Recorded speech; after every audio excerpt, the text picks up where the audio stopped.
Hello, beautiful people. How are all of you doing today? Hello!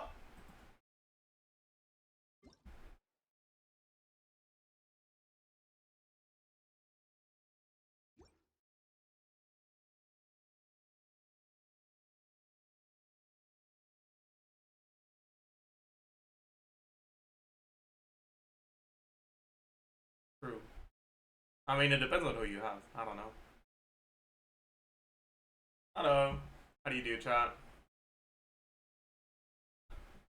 How are you?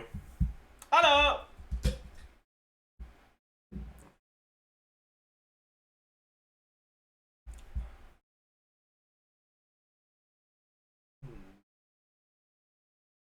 I'm eating a burger. Hi, eating a burger. I'm Zajef. Nice to meet you.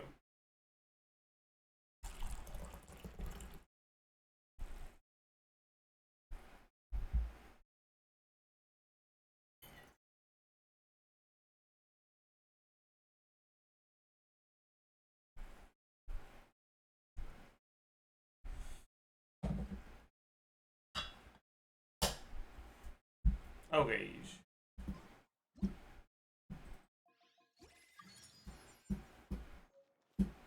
A prize catch. Huh.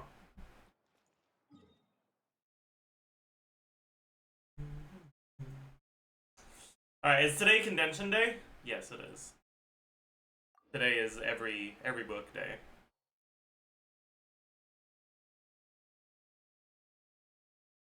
I'm gonna need some helpers for this.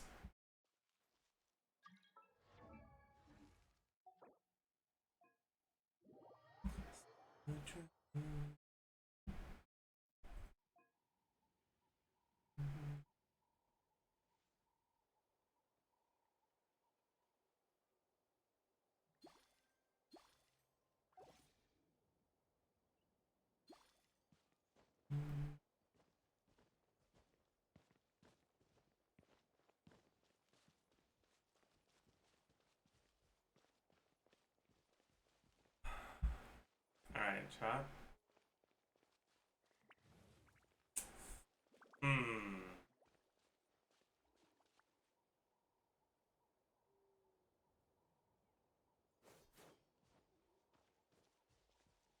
Okay.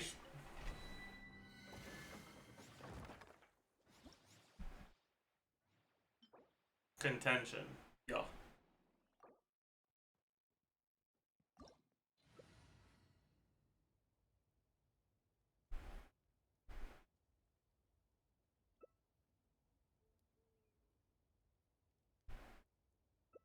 Why are you bringing Linny?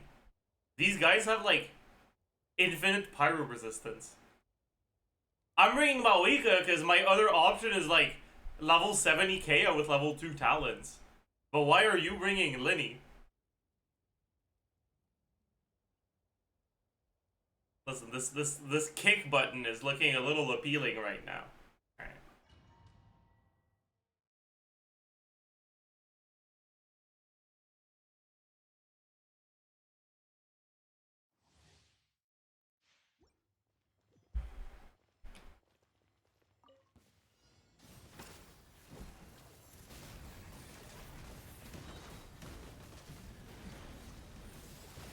Abusing free laborers? I'm not abusing them.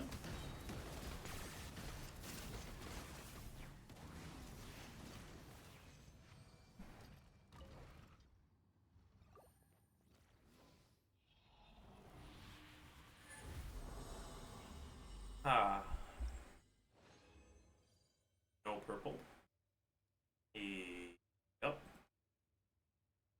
Exactly what you'd expect.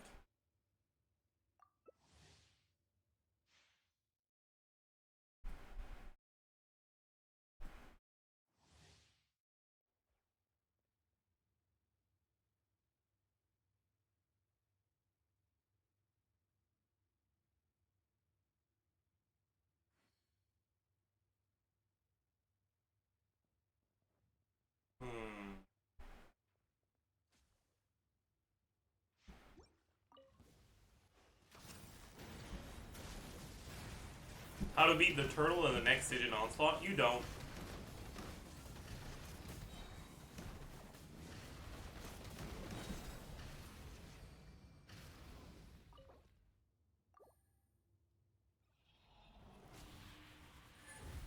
What do you got against turtles, man?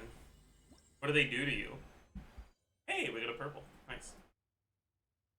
We're still pretty far away from having all the purples we need, but...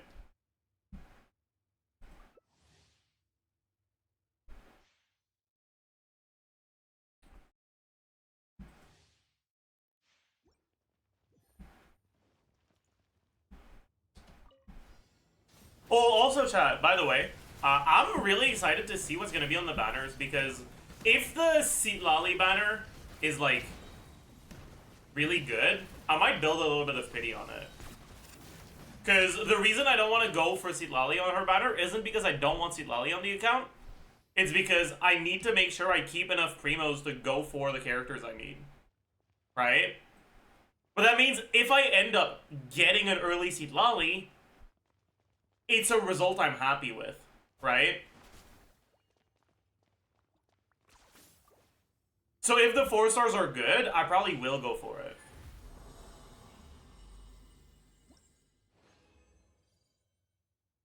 Just, like, get one copy of the 4 stars I need.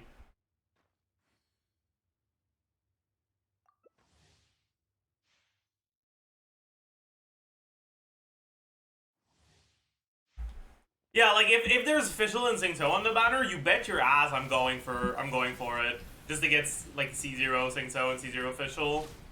Because they'd be so fucking helpful. I just realized we don't have a healer. And also, we have a casualty.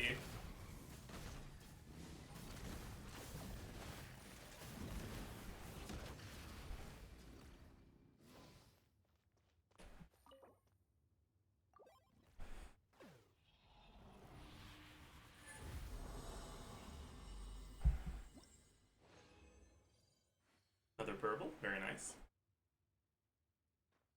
We need about 100 of them. We have 50. But yeah, because it would be really nice to get... Is it Singto that gives you book refunds? I think so, right?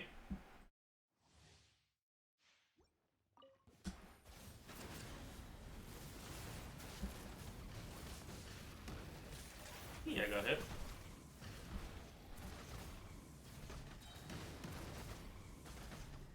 I'm almost dead, chat.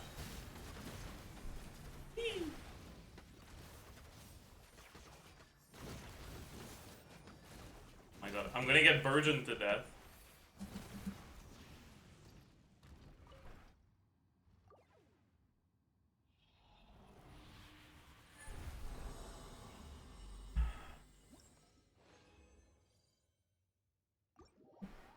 I'm gonna go make some more condensed real quick.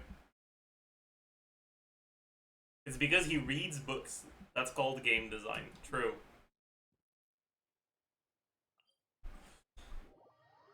Are you going for Maloney on the EU account? I'm not sure yet. I'm leaning towards no right now, though.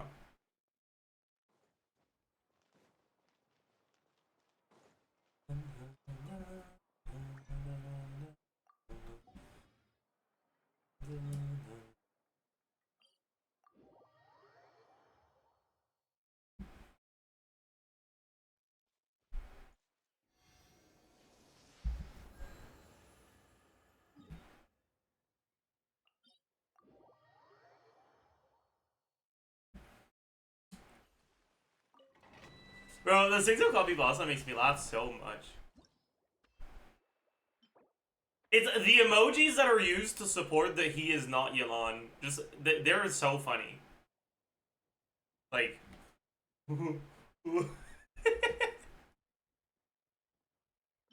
It's just so funny, man.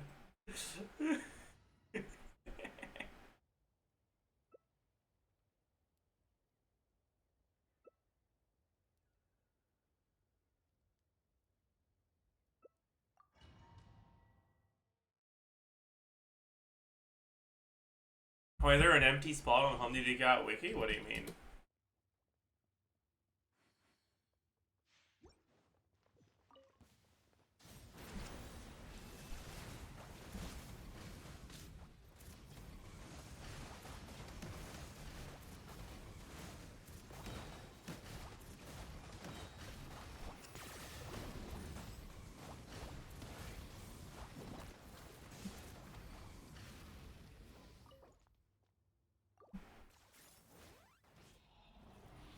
What is bro doing?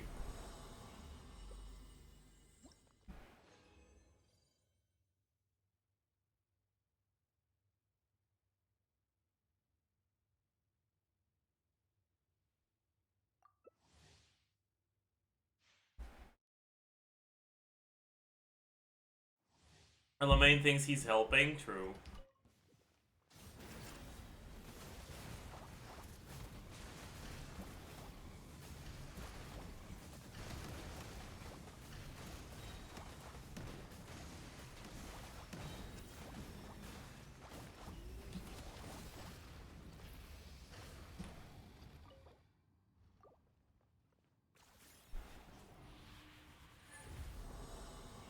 I realized earlier today we won't be able to use Fav against Papilla.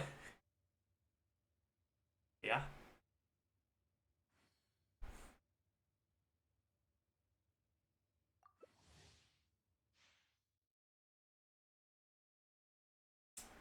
That was yesterday, ISP Samuel. LSP Samuel.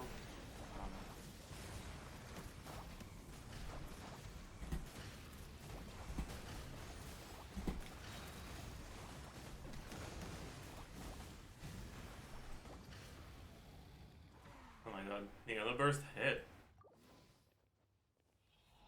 What do you hope the new Dendro Girl does? Listen, I've been hoping and praying for a fucking Virgin team forever, okay?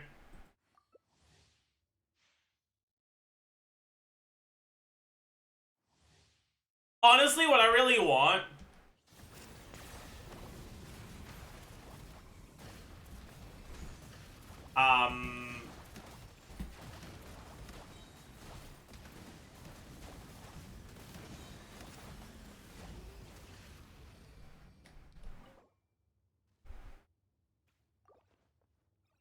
I think it would be really cool if our second lunar reaction was lunar burning, or like solar burning. I don't know.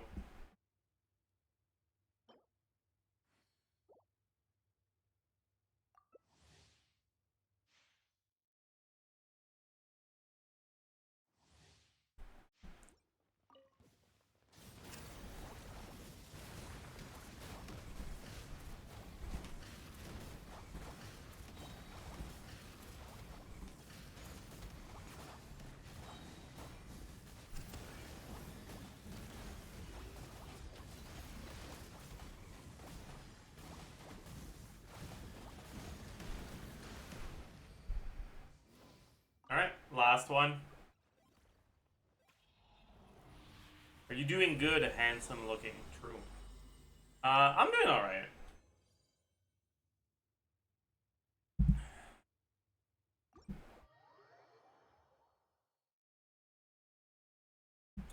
Have I done my weeklies?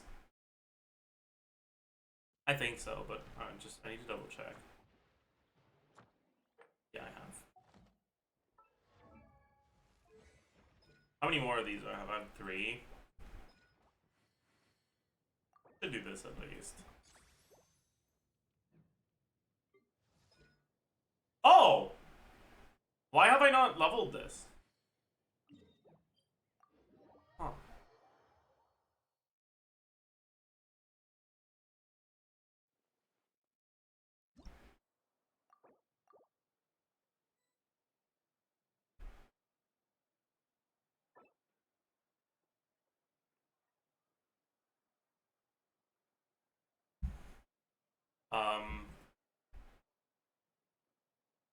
Okay. Cool.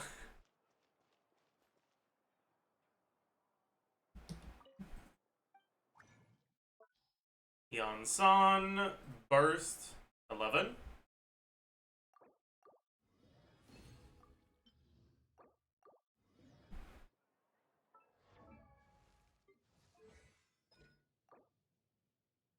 Very cool.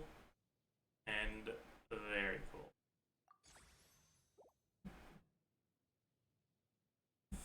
What's the next step gonna be? How do the Ascension crystals look like?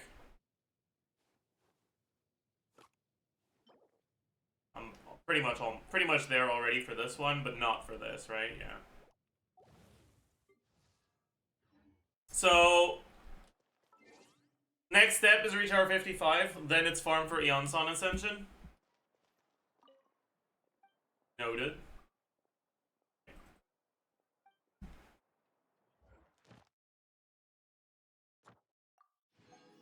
I have no 5-star Nightline characters, only the 4-star ones. Can I buff them enough to take advantage of Night's mechanics?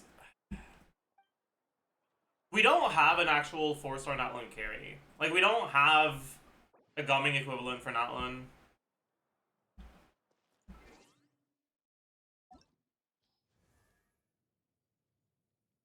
Unfortunately. Like, yeah, PMC is the closest thing to it, but it's not ideal.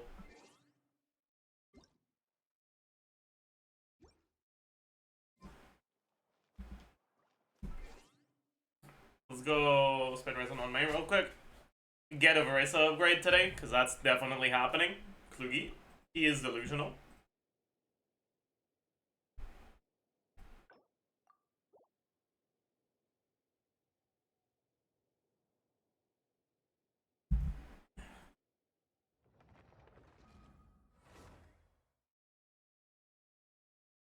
What do we reach hour 55 and farm bosses in other people's world at world level 9? Can you do that? Can you join a world level 9 at hour 55 to get to improve your drop rates? Yeah? Okay, I'll do that then.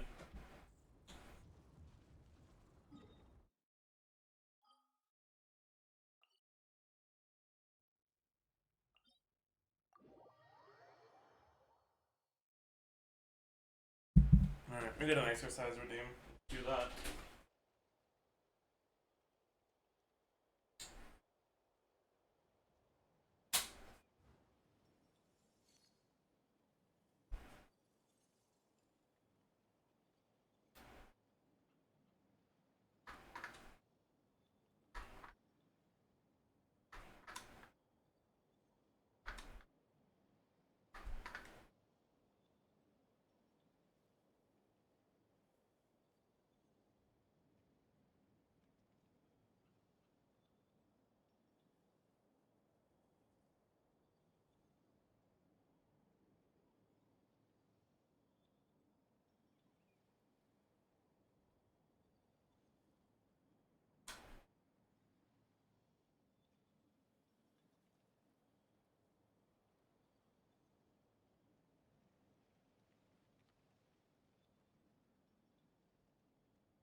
Ugh.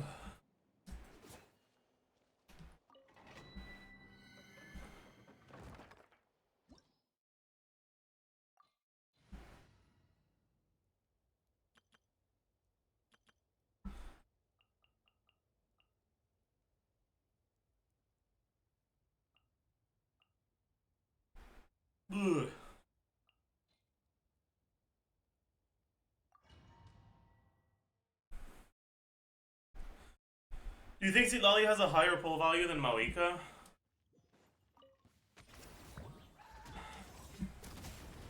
I don't think so. I think it would be a reasonable take on Mawika release.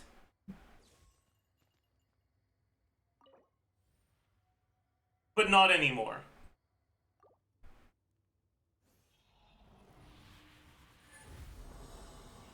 Eon-san kind of changed things for me.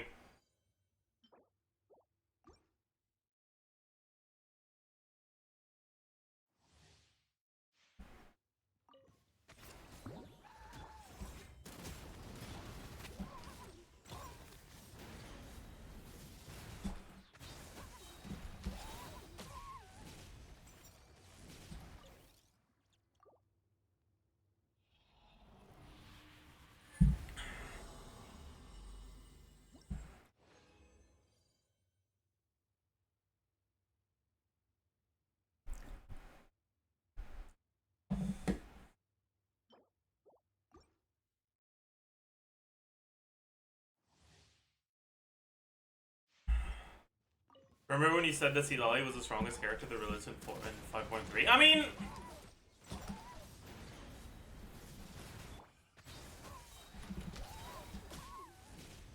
I still think that...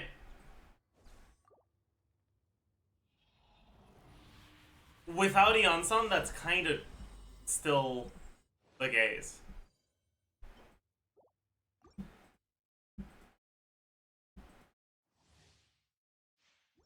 Stop pitting two queens against each other. Okay, listen.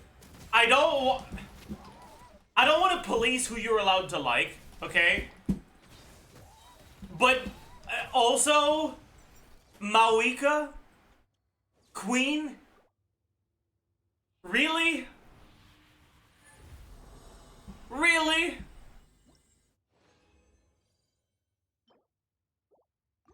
Who do you think you're fooling?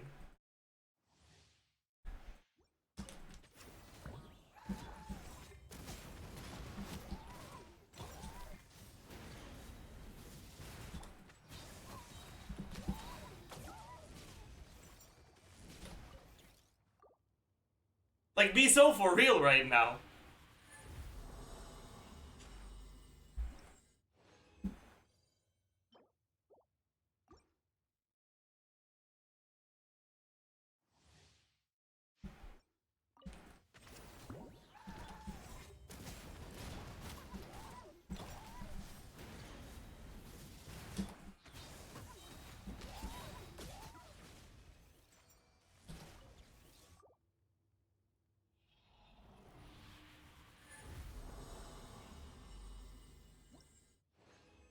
By the way, chat, you want to know what the best part about them adding the like thing at the end where you can select if you want to use normal resin, condensed resin, or transient resin, like fragile resin? It's that without that system, I would never remember when I have a transient resin about to expire. But now every time I claim it, it reminds me, and I can be like, oh right, I have this. That's the best part of the system by far, and it's not even close. Okay, maybe. Probably not. Like, let's be honest, it's a 3-liner that doesn't have attack percent, so it probably won't actually roll good, but it's still worth getting to 4 at the very least. Oh. Pause. As long as it doesn't roll into EM. Okay, max roll of crit. I mean, I'll take that. I'll take that. I'll take that. That's a max roll of attack. I'll take that. Okay, high roll of crit.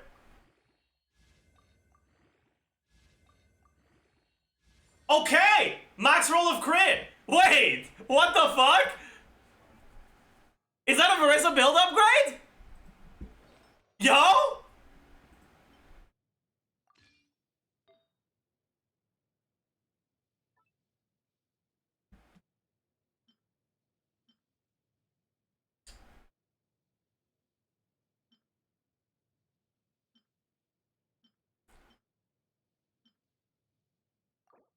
How's our overall stats with this?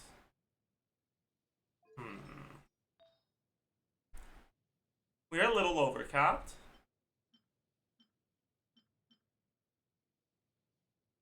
Which isn't ideal.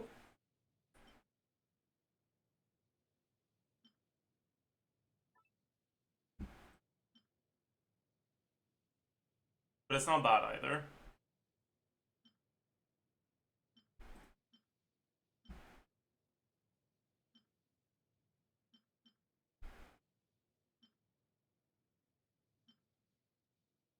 I wish this didn't overcap me because it's better.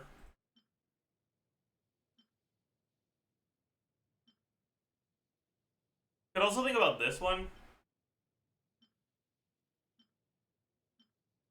But it's probably not better. This one gets me to the 120 ER. But it doesn't get me to 130, right?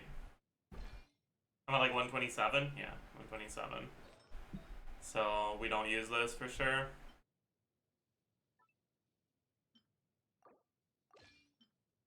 This is a little bit too much wasted stats.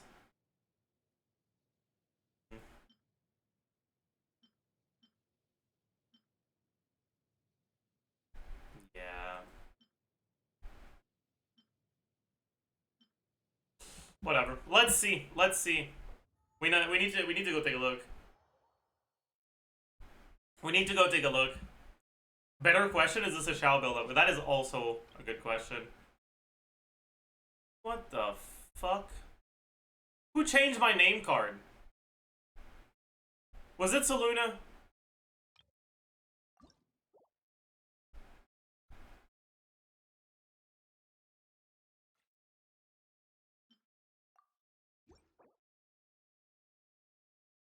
Wait, what was the name card I was using? It wasn't the Daya one, was it? I forgot. It was CITLALI's? Yeah, you're right. You're right, it was CITLALI's.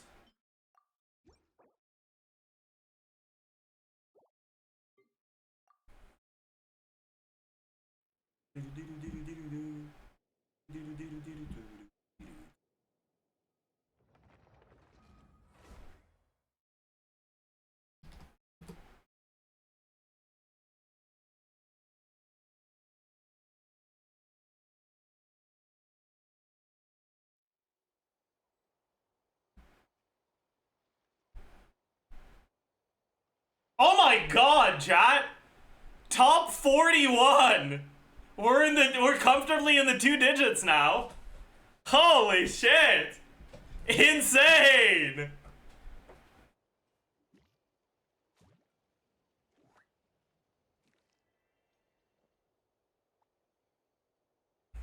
Good stuff. Oh yeah, we should check Shao as well. Because my onset Animal Goblet is better than my Electro one.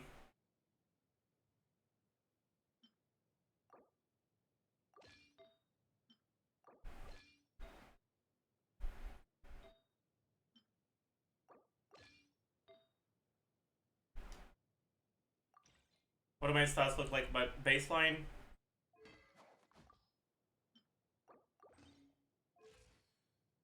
$80, so I can afford to go for a lot of crit rate if I want to. Just the thing that has the most total stats. So that's probably this one. If it gets us to any R breakpoint, it does not. Okay, then it might not be this one.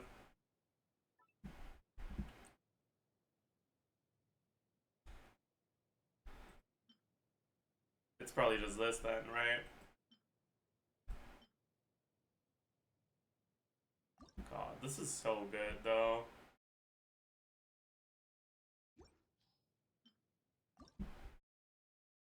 One less roll, but Now this is probably just better, even if we are wasting a roll.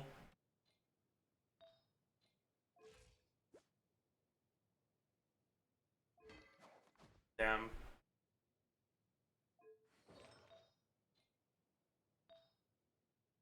That's so sad. And I don't think I have anything better than this, right? I don't have another 9 roller. That's an 8 roller.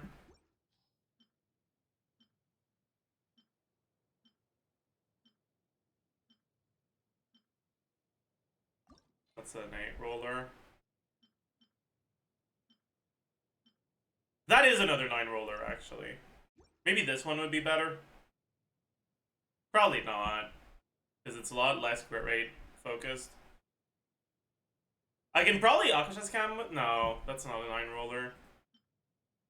I could also just use this, even if it's just an 8 roller. For the low ER leaderboards.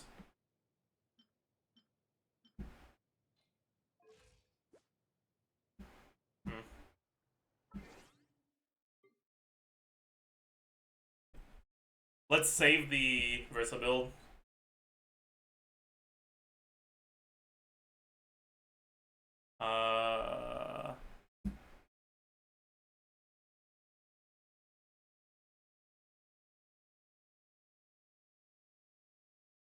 Save.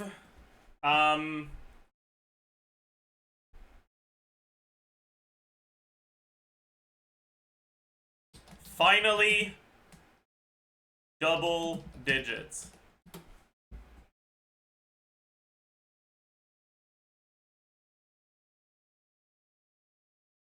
All right. I'm so fucking happy I got that, by the way. That was insane. I was not too optimistic about it at the start, but then we just fucking high rolled so much. Like, it's a 3-liner, but most of our rolls are high rolls or max rolls. Were all of our rolls high rolls or max rolls, actually?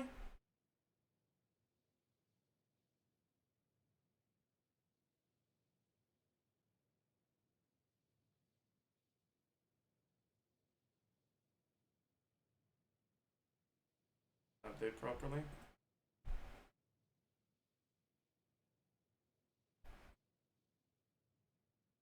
We gotta give it a minute then.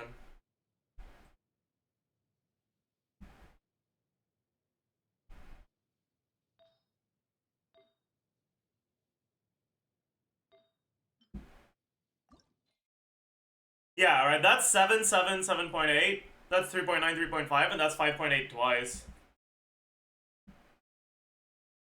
So every roll was either a high roll or a max roll.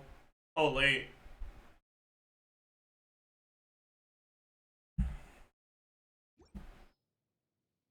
Like, we take those.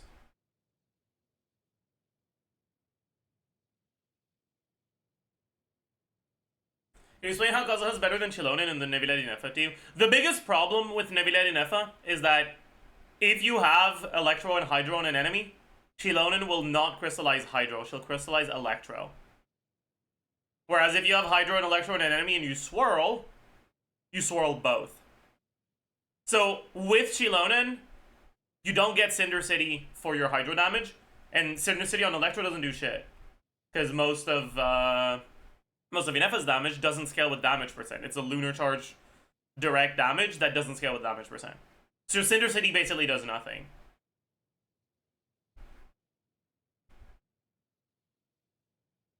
And you just get Cinder City before swapping to Inefa. On the first rotation, sure, but after that, you have permanent uptime on Inefa. You're never losing the Electro on enemies.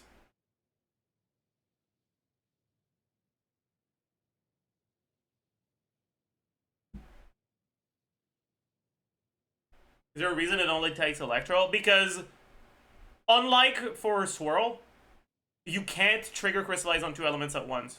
It'll only do 1 crystal. Right?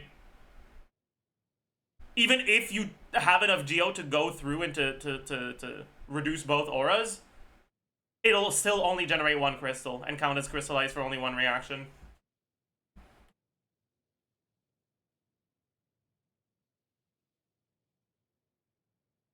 Yeah, I'm not sure the Shao build got better, honestly.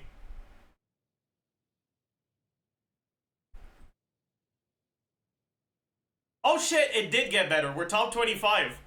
Hey! Okay!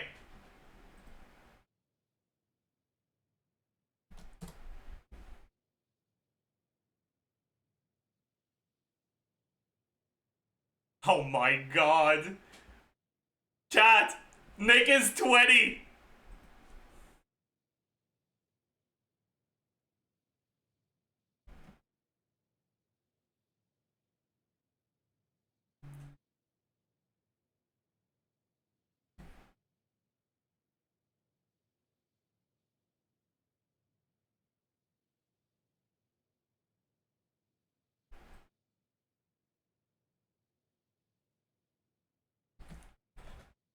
Almost there at Ziox.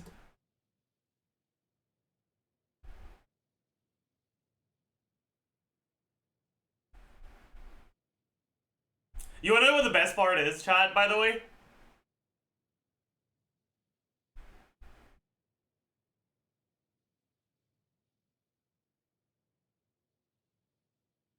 This is fake, right? Solo rankings aren't real.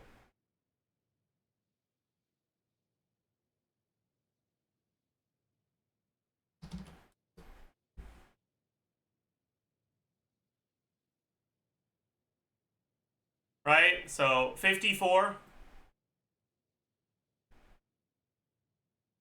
123, 240, 31, that's solo, so 65,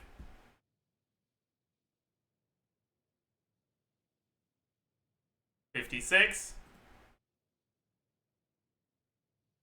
45, this is solo, but in a real team it's 53,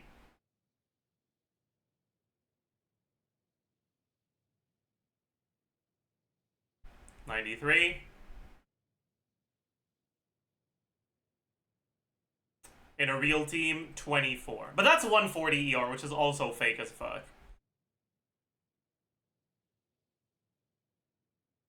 Yeah, these are all 140 ER. Yeah. Which means that I think it's pretty reasonable to say that my Shao build is just objectively better than his now.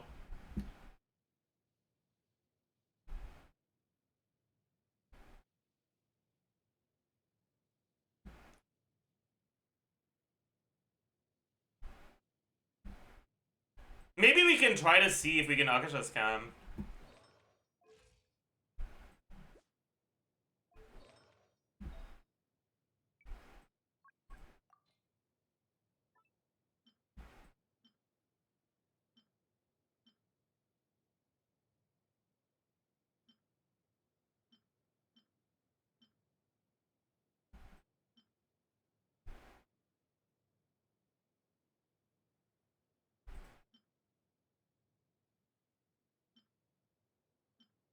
Like maybe with this. But we're also at a bad ER breakpoint. 127 is just annoying.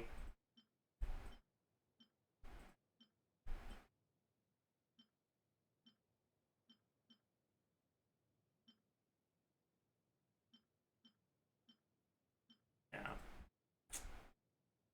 What about if we use this piece instead? I don't think it's better, but maybe it is.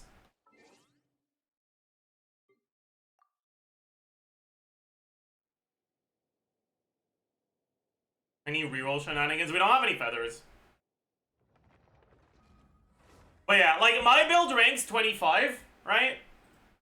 But it's not actually, it's not a real 25. Because it's 25 on the 110 ER bracket, but I have 117. If there was a 115 ER bracket, like, let's take a look at the leaderboards on the 110 ER bracket. Right? And let's take a look at how many people above me have over 115. That's a 1, 2, 3, 4, 5, 6, 7, 8, 9, 10, 11. So I'd be number 12 if there was a 115 ER bracket.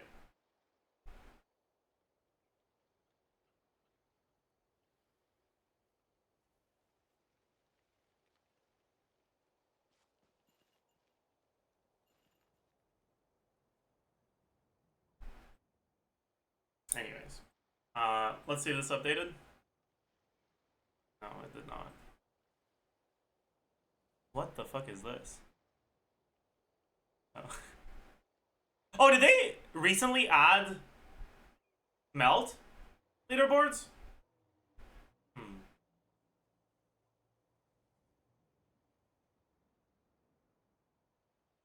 Yeah, I see.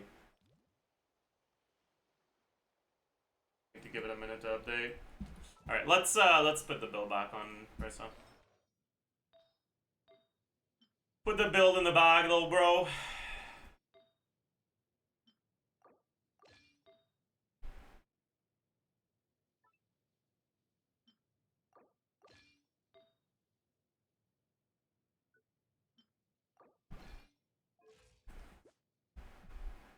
By the way, I'm really happy I have over 100 crit on my best build. Cause that means I'll never miss my crit and say like and become speechless and I need to know what the equivalent for this expression is in English. Wait, bush bay in English. Oh.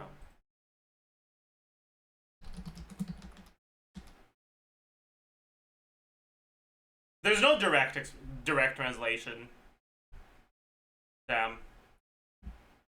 The closest one is agape. Is that how you say it? Agape. That cannot be right. There is no shot that's actually how you say that word. It is? Nah. No way. Nah. Impossible. No way. Yeah. So like this build that has more ER is actually 30 instead of 25. Like it's actively worse. Yeah, that's what I thought. Okay.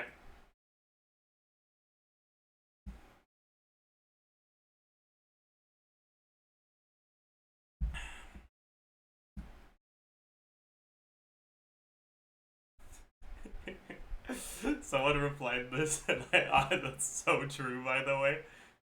Oh, that's so true.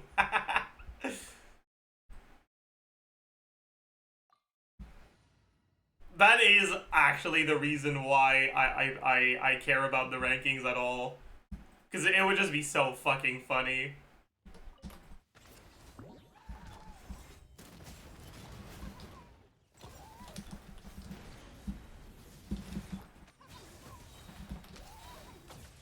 Wait, what?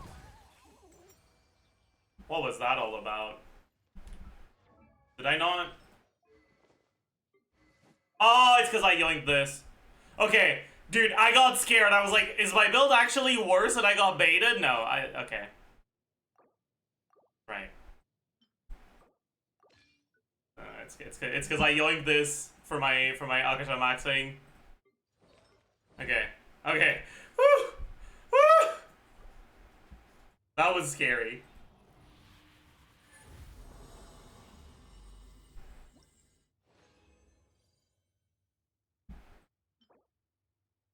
Nope.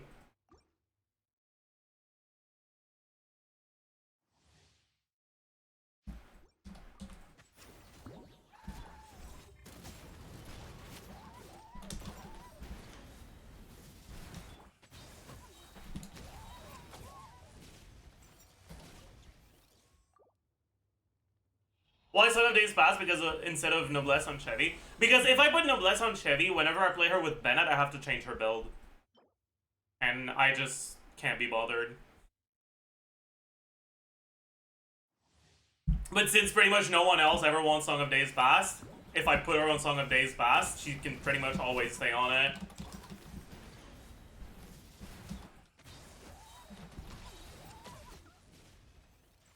Alright.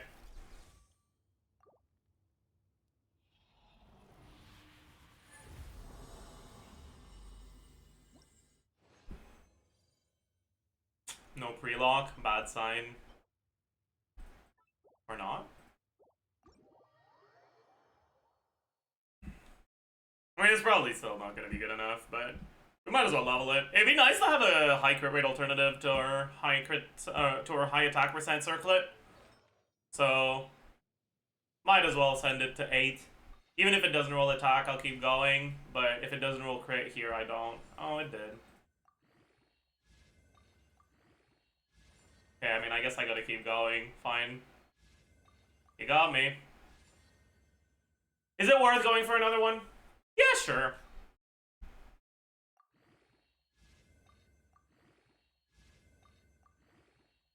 Like, it isn't, but I'll do it anyways. Okay. Yeah, this is never gonna be better than that, so... Yeah. Alright. That's alright.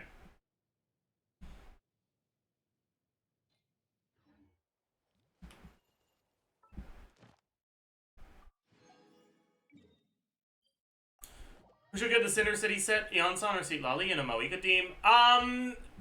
Who's your last slot? Generally Eonson over CITLALI, but kind of... It depends. It depends on your rotations. It If your rotation gets your CITLALI to actually trigger melt, then you probably would rather have it on CITLALI because she cares more about the PR requirements. But there's a lot of rotations in those Eons on CITLALI teams where she doesn't trigger melt because of the electro out from Yonsan. Personally, I can't be bothered, and I just put both of them on Cinder City. So I don't have to think too much. But that's obviously not optimal. Should I get CITLALI for my C2R1 Mawika if I'm using C2 Farina right now? And I also have CITLALI Sig.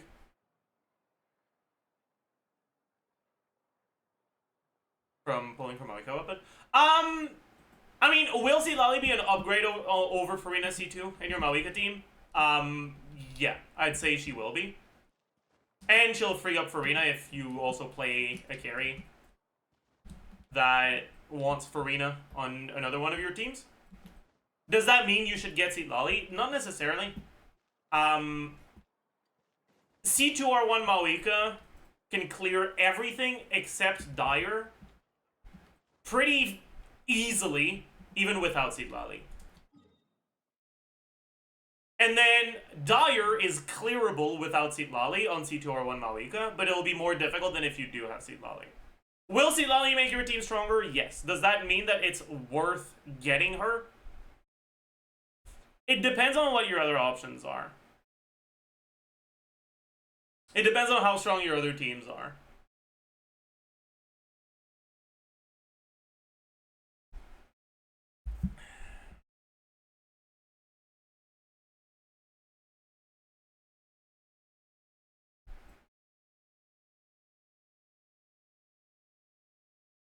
Thinking of getting Mawika's Sig, and while the 4-star lineup is awful, I can't think of actual good 4-star weapons. What would be your ideal 4-star lineup, except Fab? Well, my ideal 4-star lineup would just be Fabs, but we can talk about what other weapons are good on, like, to see on 4-star banners.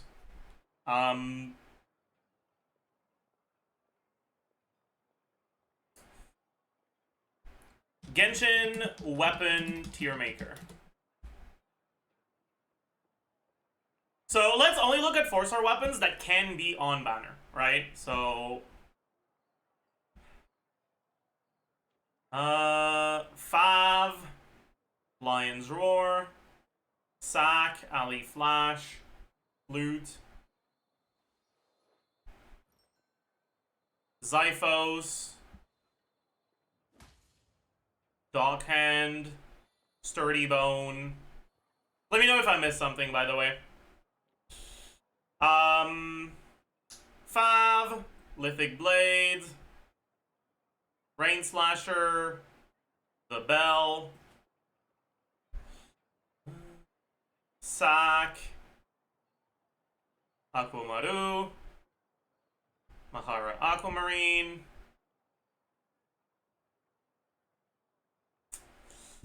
Portable Saw, Fruitful Hook, alright, Pole Arms, Dragon's Bane, Lithic Spear, Fav Lance, Wavebreaker's Fin, Prospector's Drill, Mountain Bracing Bolt. That's it. Bows, Stringless, Ali Hunter, Fav, Rust, Sack, Midonauts Waltz, Moon's Moon,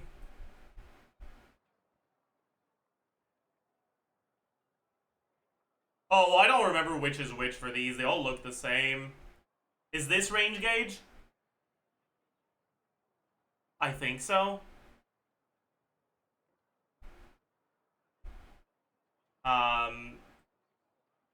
Feather vulture thing.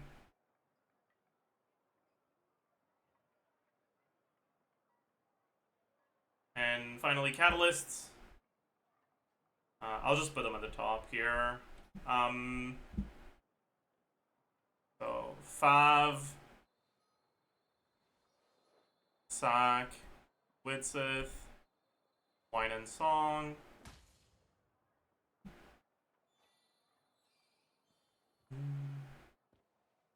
Wandering Evenstar.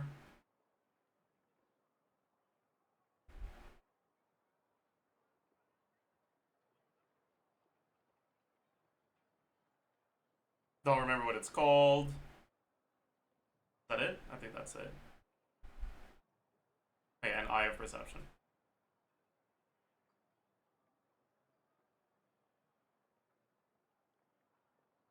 Alright, did I miss anything else, chat?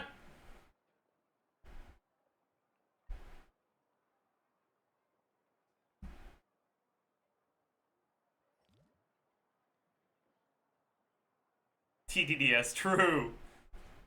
Okay, so let's talk about what sort of 4-star weapons you're happy to see on a banner when you're considering going for a weapon banner for a 5-star weapon. So, always amazing.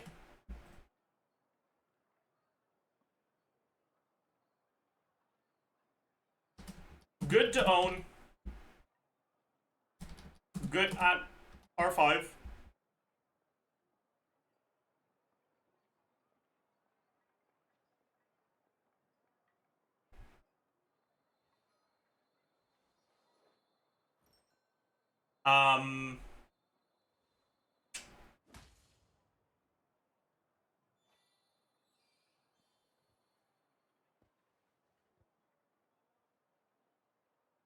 Always good.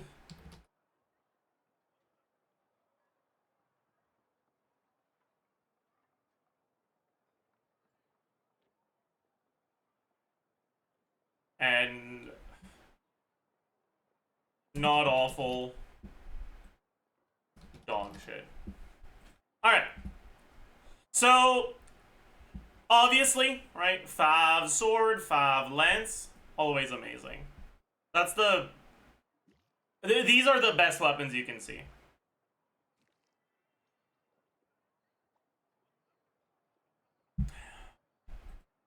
The other 5 weapons are all good, but none of them are on the same level as these two.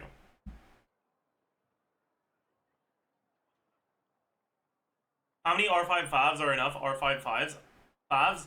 I'd say that 5 R5 Favs is what you're aiming for in the long term. I don't think you'll ever really find yourself in situations where you need more than 5, but you will find yourself in situations where you want 5.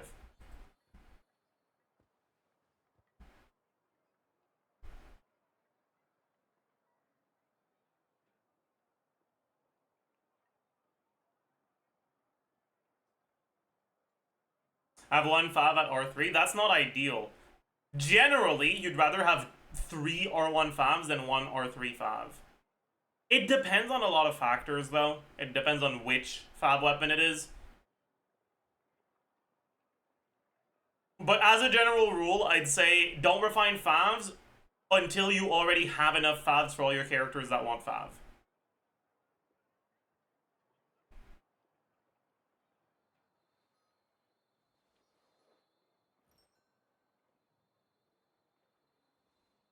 Anyways,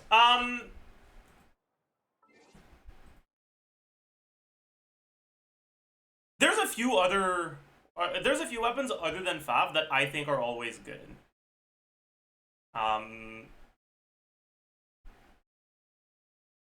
Mainly, I think Wandering Evenstar, Makara Aquamarine.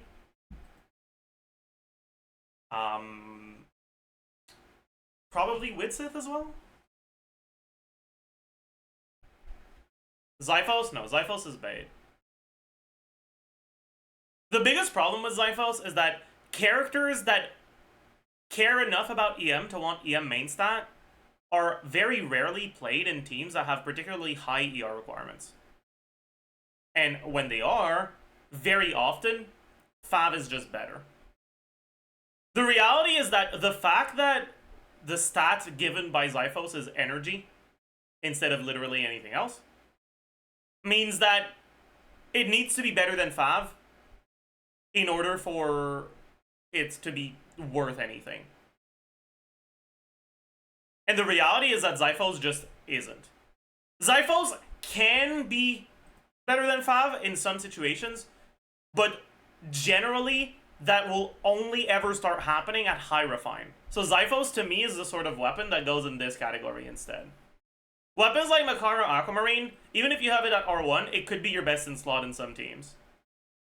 Right? Because there are teams that don't care about the energy, and when you don't care about the energy, Fab doesn't do anything. And the attack from Makara Aquamarine does do something. On what character? The first one you'd think of is a character like Dea, but unironically, Makara Aquamarine is best in slot on a few Mawika teams as well.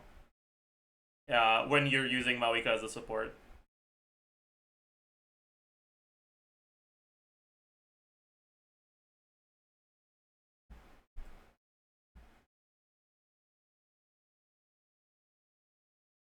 Anyways, alright.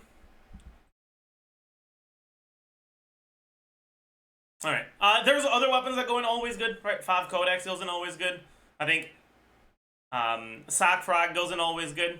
Sac Frag is arguably the best Sac weapon, I would say. Because unlike other Sac weapons, it does not have an ER substat. It has an EM substat. The reality is that Sac weapons are just never really better than 5 weapons for your team's energy or for your character's energy. And so the only situation where a Sac weapon could be better than a 5 weapon is if the purpose of the weapon is not energy. So in Sac Frag's case, EM instead of ER as a substat, which is nice. But you can also use weapons like Sac Sword, for example, to make it so that your Pyro MC can have more skill uptime when you're doing Lava Dragon, right?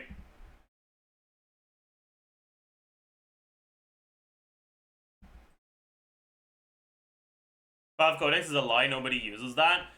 Fav Codex suffers from TTDS existing, right? The fact that TTDS exists makes it so that a lot of the characters that would, by default, like Fav weapons, would prefer sacrificing even more of their stats and giving TTDS to your carry. But on the other hand,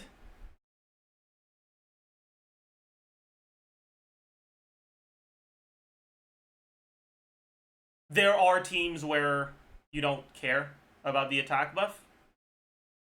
And in those teams, and there are more Catalyst characters that want Fav, or that want a support weapon in general, than, say, Claymore characters, right?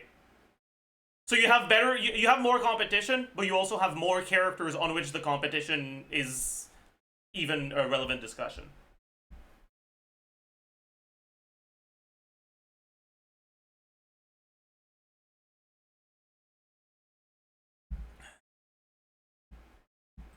Anyways,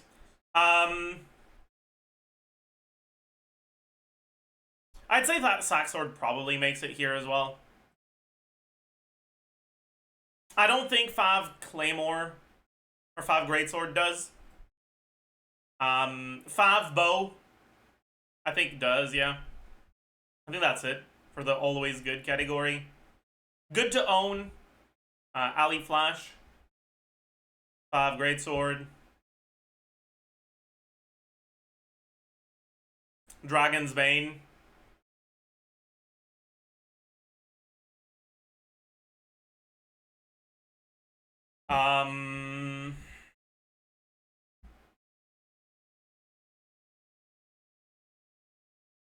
Maybe Dog Hand's Assistant. It's a little bit of a sneak, but it's like,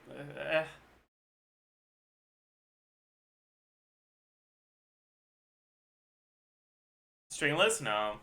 I think Stringless goes in the good at R5 category. Everyone has R5 Stringless, so people don't really think about it too much. But low refined stringless is often worse than the craftable weapons. So Fab bow isn't always amazing. There's just not enough bow characters that want Fav. There's a few. It's more than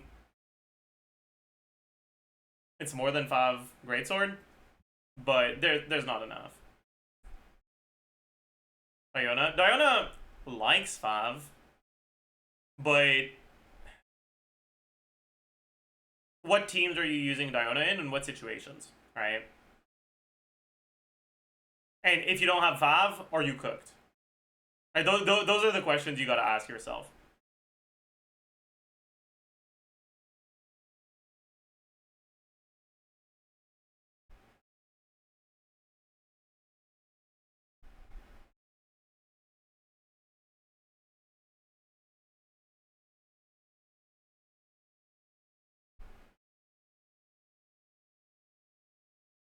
Like, nowadays, you very rarely use Diona unless it's because you specifically need Cryo for something, like the Cryo Automaton. But against the Cryo Automaton, you want Sack, because it gives you more Cryo. Not because it's a better weapon on her in general, but because the situations that call for using Diona often benefit a lot from having a second skill.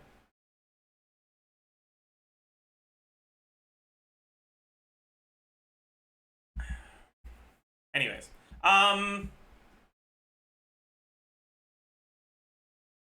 Fruitful Hook, good at R5.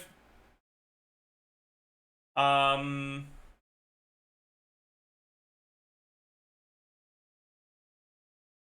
guess Wavebreaker's Fin, good at R5. Prospector's Drill, good at R5. Mountain Bracing Bolt, good at R5. Alley Flash, good at R5. I thought Sagbo is good to own as well. Oops, I forgot.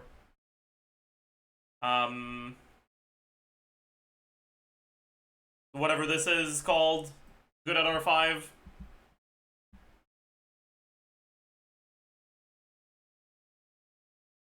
I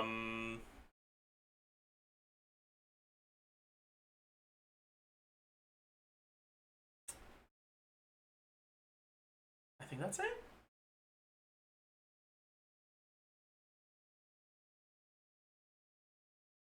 Then for not awful, Rain Slasher, Sag Greatsword, Aquamaru, Portable Saw, Lithic Spear, Moon's Moon, Range Gauge, Vulture Feather thingy, and then dog shit the rest. Yeah.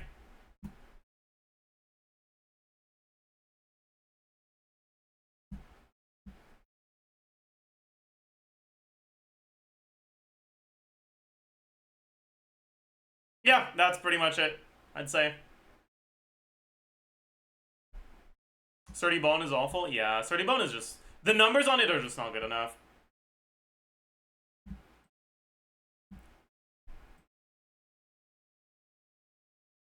It could be better in the future if they release good characters that care about the effect.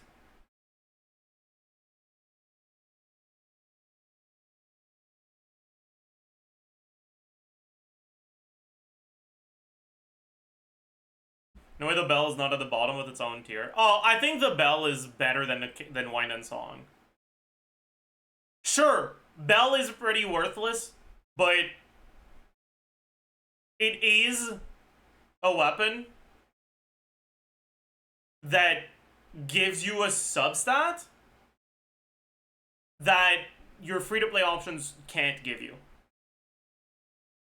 Which means if they release a Claymore character that scales with HP, Bell can be useful on them. A weapon like Wine and Song is just literally worse than the options that you're guaranteed to get in every way. So it is completely worthless to own.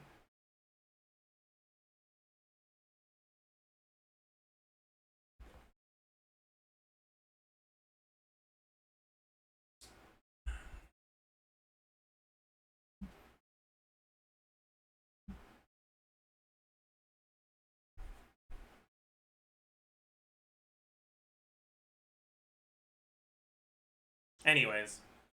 But yeah, so like, the main things you're looking for on a weapon banner are weapons that are above the not awful category, right? And the good at R5 things are only good if you're planning on getting both weapons or refines on a weapon. Or if you already have some copies of them, or you get really lucky and only end up getting those, right? Can you expand on the good at R5 DPS? Yeah, the thing is, like, a lot of these weapons, if you get them at R1, they're not better than your other free-to-play alternatives. Or they just barely are. So they don't really improve your account if you end up getting them. But they refine well, so with a lot of refines, they actually do become noticeably better than your free-to-play options. I have that Natlan Catalyst at R5, and I think it's useless. What, this one?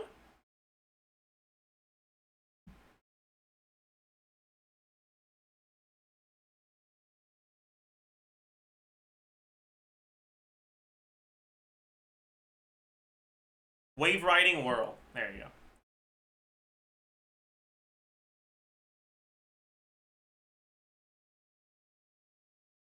This is 88% HP and 61.3% ER. It gives you more ER than the flat energy you get from Proto Amber, and it gives you twice the amount of HP from Proto Amber. This is a significant upgrade over your free-to-play options on Nevilette.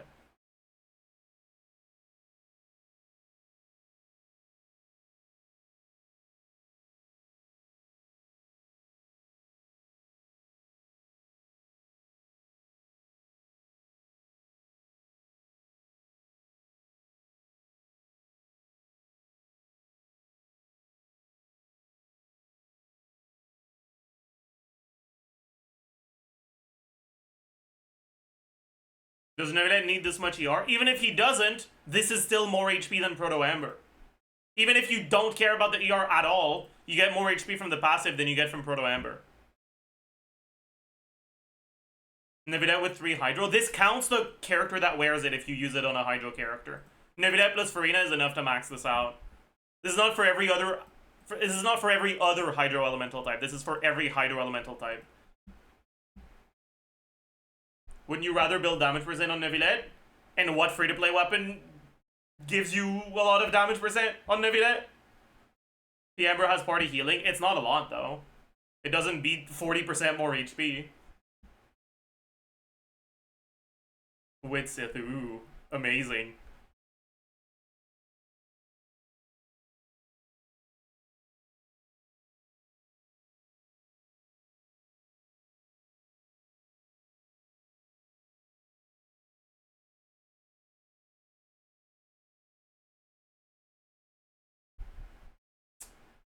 Wait. Chat, am I an idiot? I think I'm an idiot. I didn't realize it could only be triggered once every 15 seconds. Chat, I think it's a lot worse than I give it credit for. Oops. Oh no. I was wrong. Never mind. It's dog shit. I forgore. I didn't even forgore. I think I never read this far.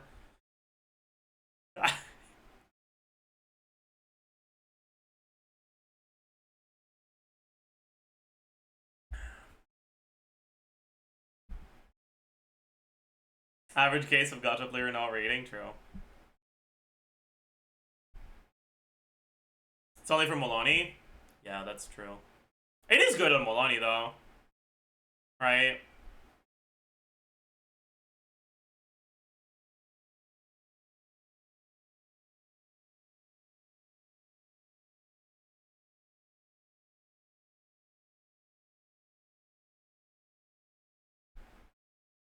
How much yard does Milani even need? Most Milani teams burst every other rotation. Because building 50% ER just costs too much stats. But if you could burst every rotation, you would.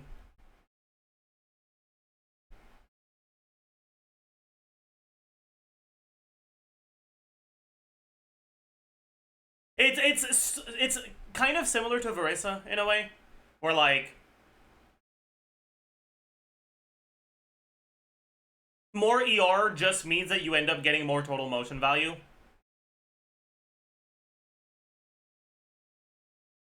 But unlike Verissa, there's a lot more breakpoints involved in Molani. Because with Molani, you burst at the same time in your rotation every time you burst, right? So you either have enough ER for what, like, to use it every rotation, or you don't. You either have enough ER to use it every 2 rotations, or you don't. If it's somewhere in between the two, right? If you have 130 ER and you would need 150 to burst every rotation, you have to burst every other rotation. And your ER requirements to burst every other rotation, if every rotation would be 150, are 75.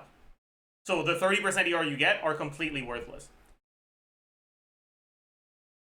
But if you have enough ER guaranteed from a weapon that also is giving you enough stats to be worth using even without the ER, then the ER becomes good. Right?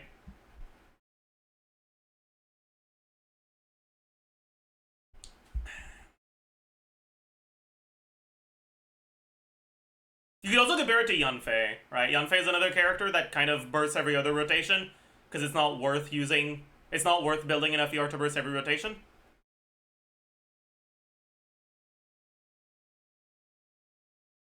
Isn't this weapon just 5 seconds downtime? No. Well, it depends on the character. Initially, I didn't realize there was a cooldown, but with the cooldown, if you do on Neuvillette, right? You skill, you go to Farina, you do your full setup, back to Neuvillette, you charge attack, you skill again, your thing is on cooldown, so you don't get the buff, and now your remaining 3 charge attacks in your rotation do not have this buff at all.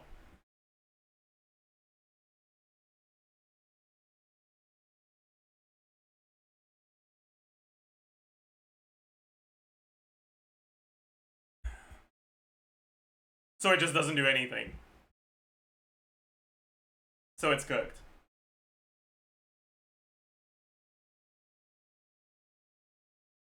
But it is still good on Molani, so I think I'll put it here instead.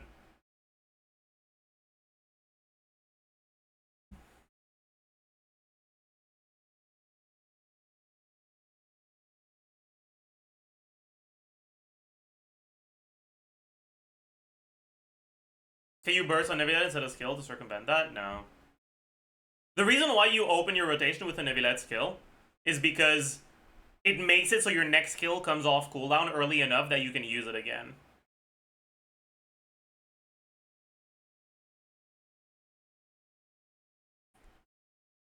Right?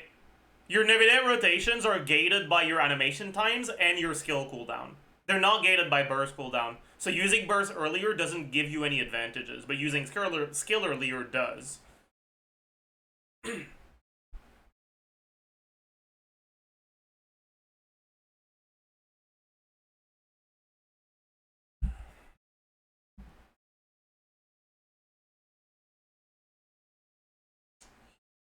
And the problem with not opening with Neuvillette skill and then using Neuvillette skill at the start of your rotation, I'll show you.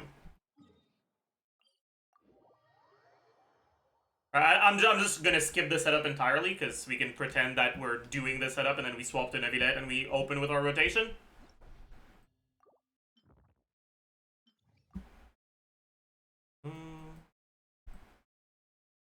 Where are you, Neuvillette?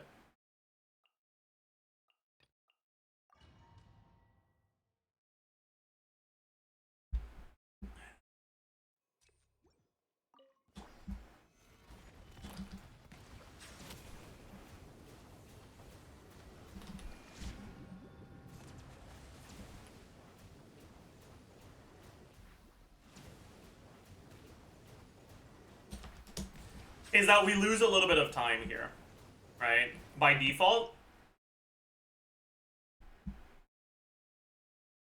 Our third charge attack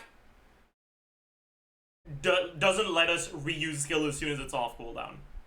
But on top of that, if we have buffs we need to go and refresh, like Kazuha or Shilonen,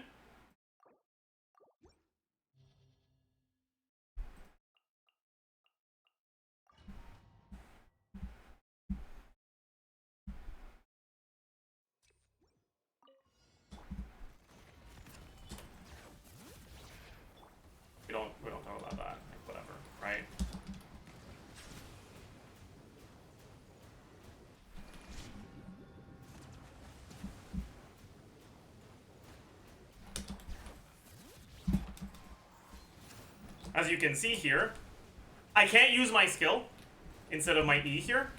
Because if I use my skill instead of E, I'm now spawning 3 balls. And I'll show you, right?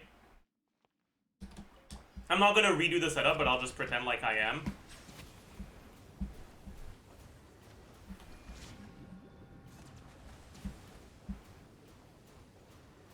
Alright, we go and refresh our things. Alright, we come back, we use skill. I guess I was fine here.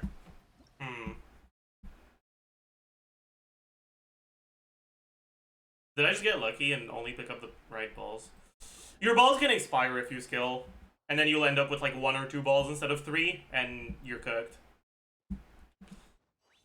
Basically, there's ways to work around it, but generally it's worse. I will say, if you are playing in teams that don't need to go refresh buffs, it's a bit less bad.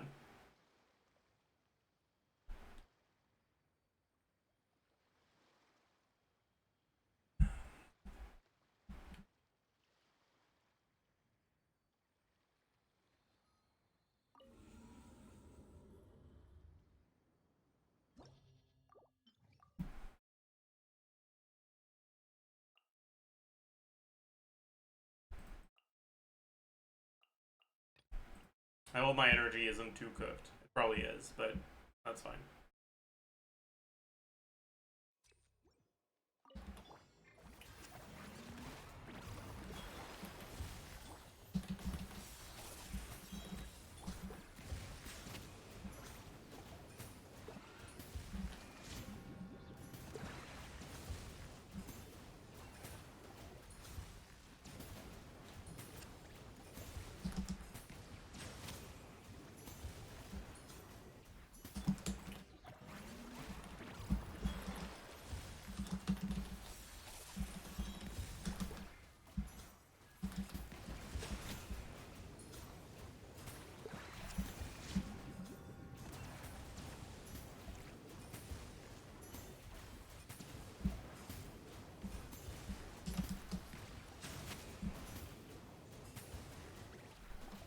And so on and so forth.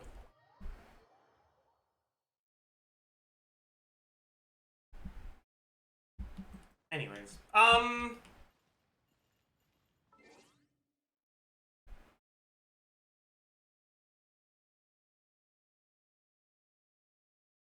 you'll still only have your buff for the first, like, 3 charge attacks, though.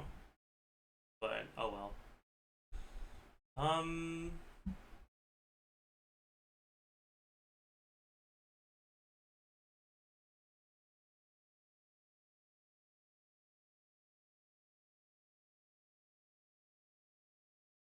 Actually, this is making me want to test the rotation.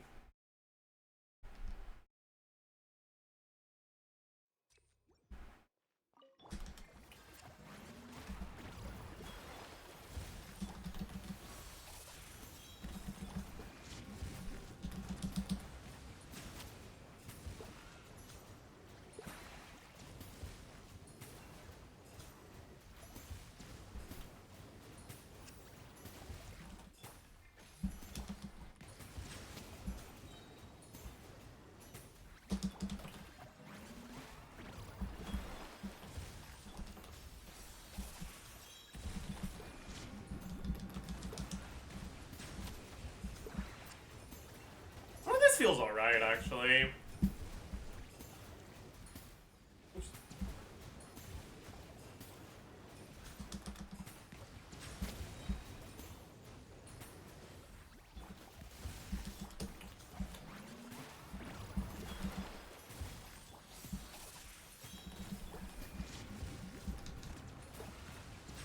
Yeah, alright.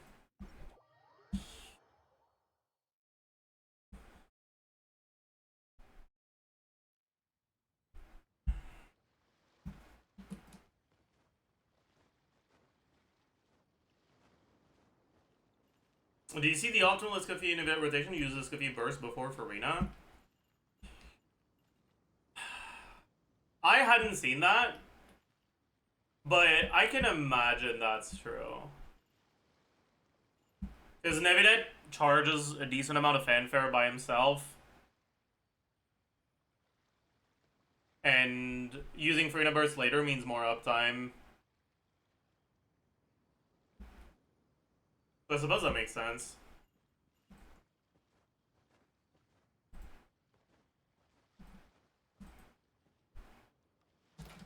Is that what they use on the GC Sim excavate teams?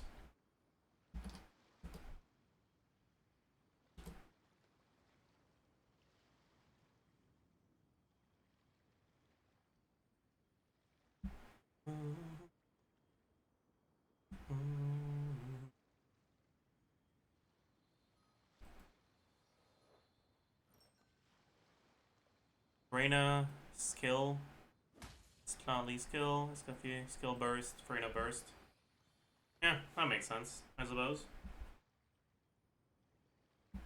Why is Escafie burst anyways? I mean, it still gives you healing over time, and it's a bit of damage. And it heals your team to give them enough HP that Farina can consume it.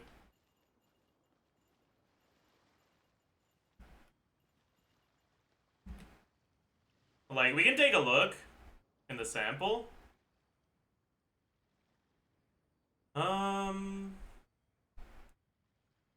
At the equitable. Alright. So, first charge attack starts at 30k. And the Farina buff is at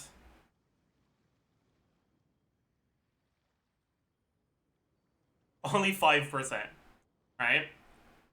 But throughout the first charge attack, it changes.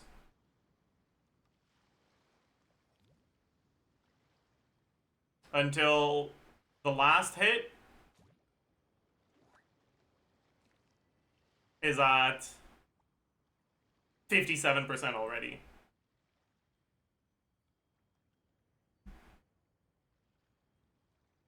Am I an idiot?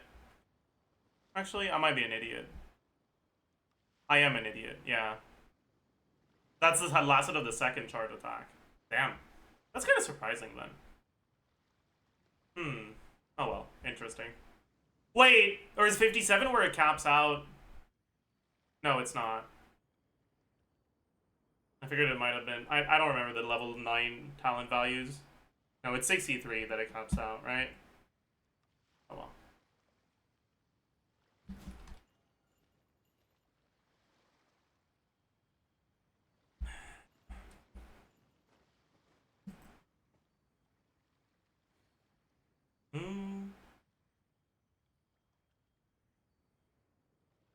Okay, why are people talking about League of Legends Janna in chat?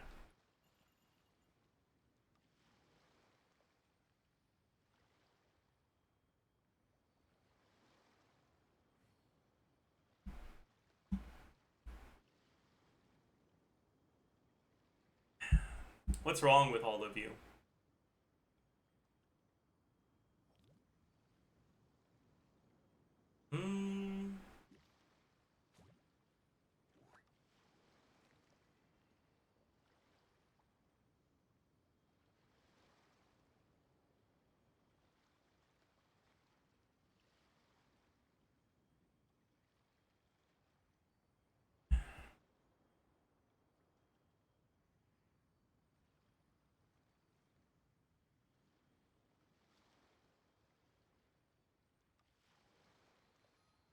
When does the 6.0 beta start? Beta always starts pretty much on the same day or the day after the patch.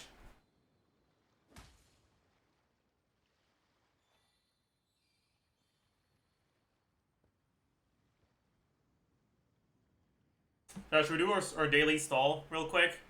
Then we can start recording the CITLALI. CITLALI pre-release.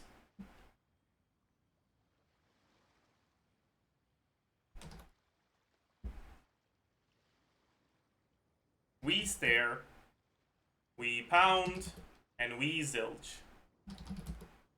Okay.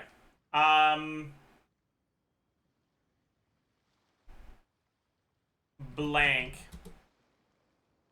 He's too talented. He is too talented and smart.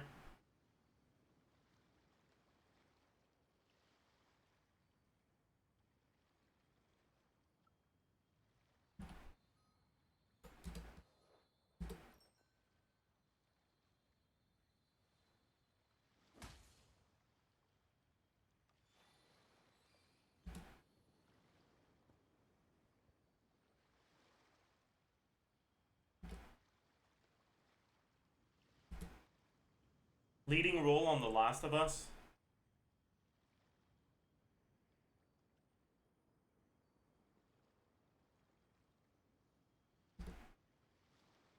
Authoritative approval.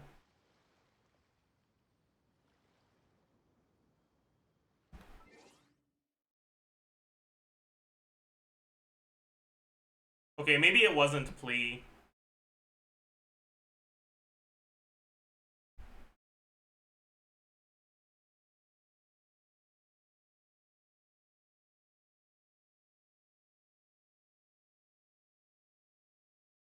Is there a 4-letter country?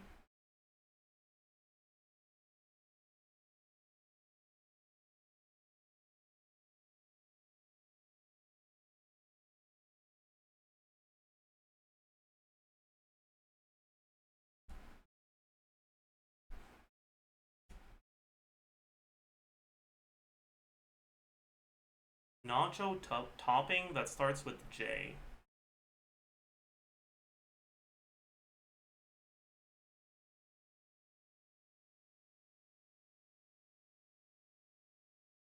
Wait, it's not PB&J. Chip flavor. I'm an idiot. Orange and brown. Orange and brown? All I can think of is peanut butter and, like, chocolate.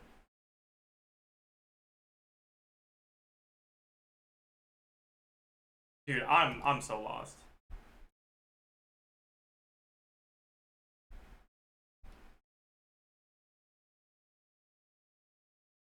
Delhi.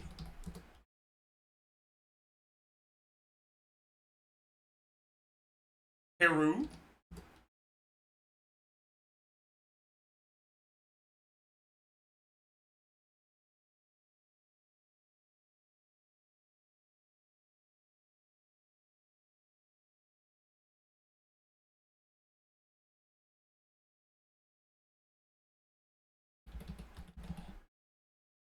Queso. Say so. Barbecue?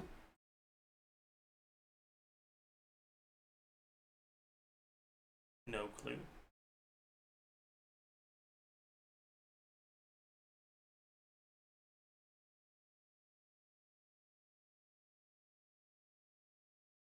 Brits. Melt.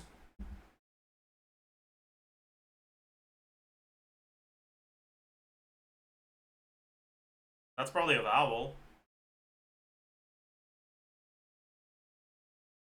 Ellie? Yeah.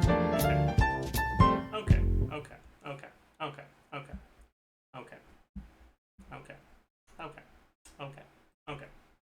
Let's redeem ourselves with a fucking first triangle. Ooh. That's not quite a 45. That's like a 38, I'd say. So 142? Dude! I'm insane! I'm in 3 in a row! Back to back to back first triangle! Chat, dude, I'm actually just way too good at the angle. Oh my god. Dude, I'm actually just so fucking talented. My god. Holy shit. Wait, dude, I'm actually happy. Like, I am proud of myself right now.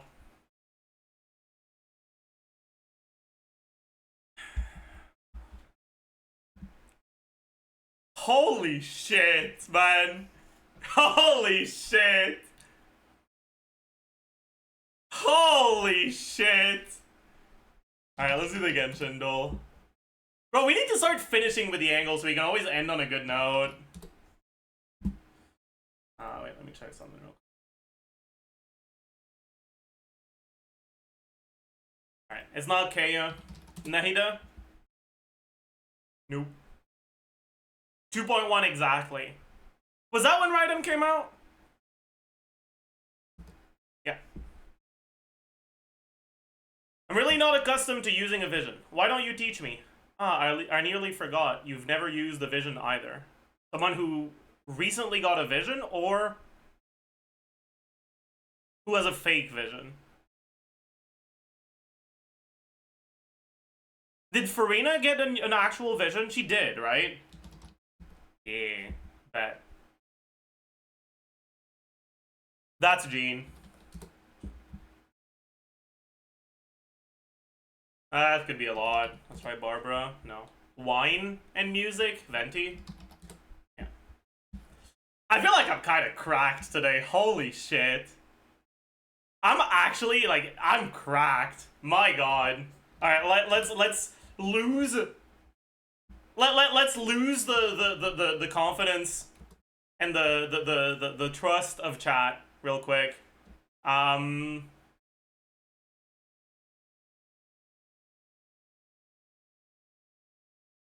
Lofu character. Not Quantum. No, it's not necessarily Lofu. It could be Space Station.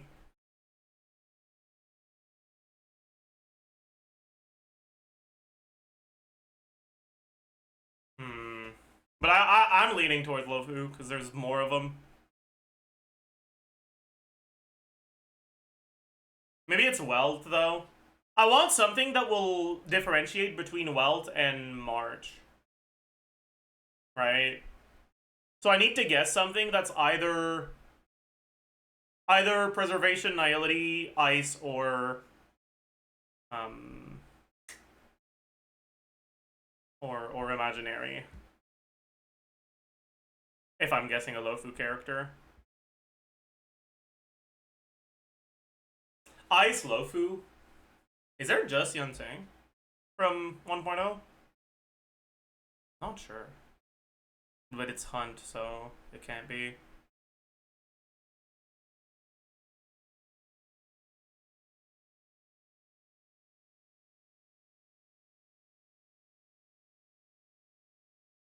Preservation?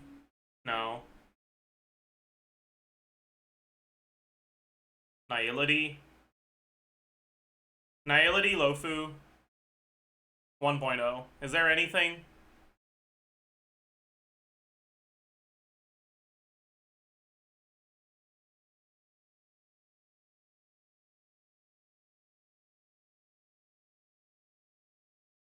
Fuck. I don't think there is. That means we're cooked. Because if we guess a Lofu character, and it's either March or what's his name, Welt, we're gonna end up on a 50-50. Right? Because there's no Lofu character that could differentiate between March and Welt. I could do a non-1.0 character and throw away a guess so that it tells me more information.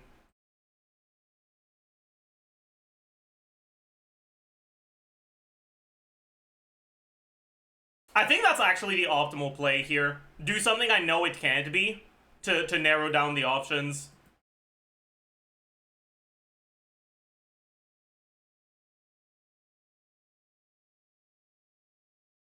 Alright. So is there a Lofu character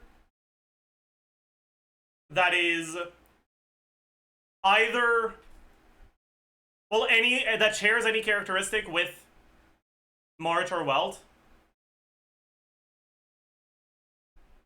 but also isn't using any of the things we already know? Is Locha Lofu? Probably, right?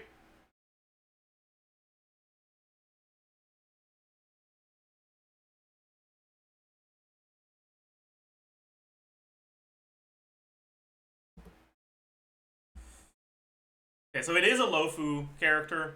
It's a healer. It's Bailu. Yeah. Locha isn't 1.0. I know. I threw away my fourth guess. Because, picture this, okay? The right answer is Welt. I try from here Bailu. Or who's another character I could have tried? I don't know.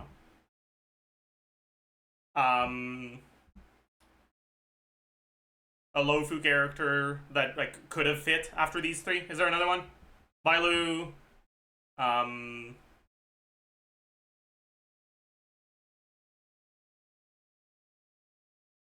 Jingyuan. Jingyuan uses the same mats as Bald. Yeah, but I don't know that. So in my head, Jingyuan would have been a valid guess. But whatever, right? I say I try Jingyuan. Everything red. I am now in a situation where I have to 50-50 between March and Welt.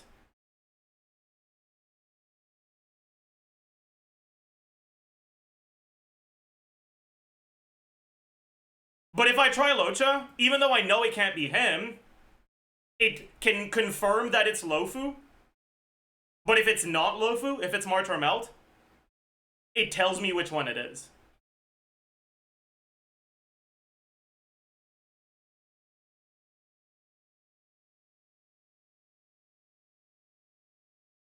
Bro said Melt. Yeah, Warch and Melt. Anyways.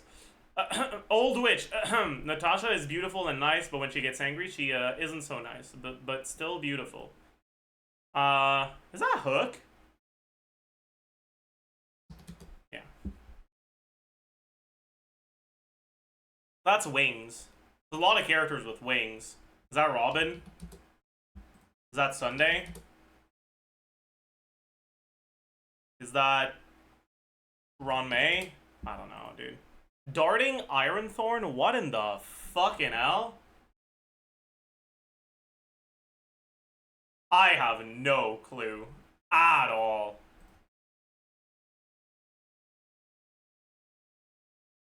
Oh.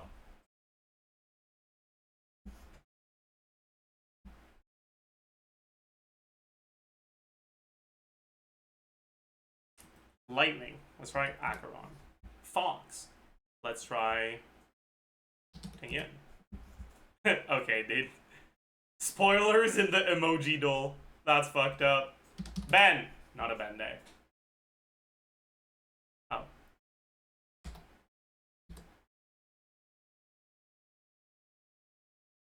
What's her name?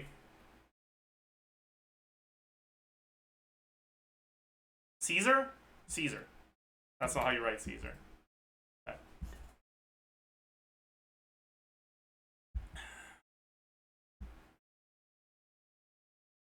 Insane.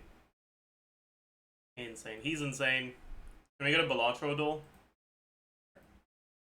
That's gonna be the last duel, though. Is it a Wii Joker day? It's not. Ooh. Non-scaling, $8. Ah, there's so many of them. Alright, easy clap. Easy clap!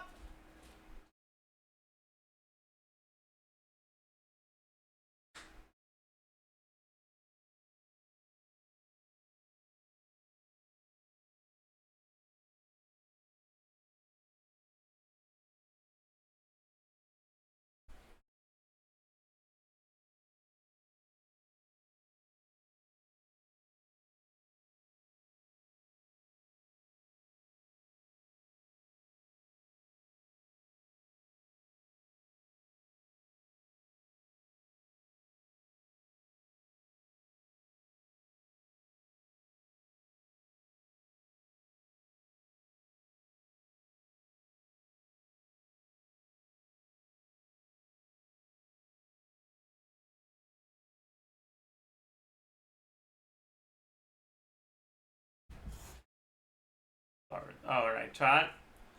Alright, chat. No, Turtle, no. I said the Below Turtle was gonna be the last one. I was not lying. I was being truthful.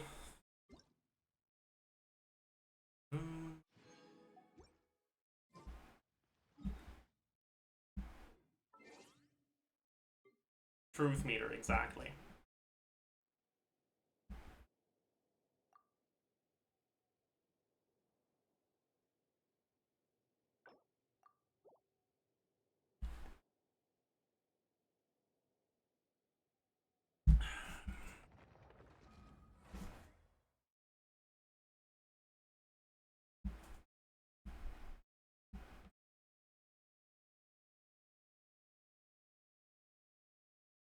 Any Jorpa? True.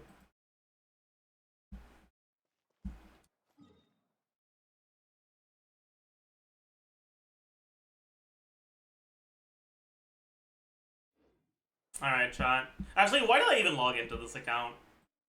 We're gonna do the ZAJEF so we need to be on main.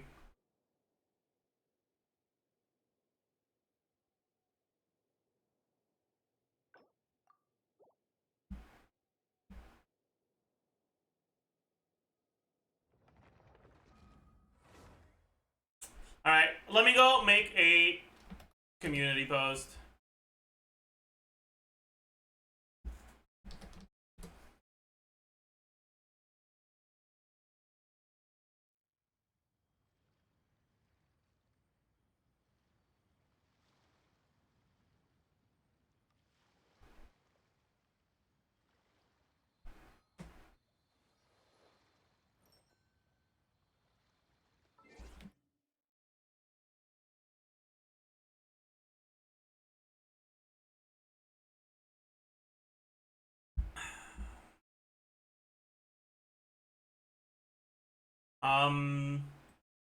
Although I guess it is still really early, right? Maybe I don't want to do it yet. Do I? I don't know.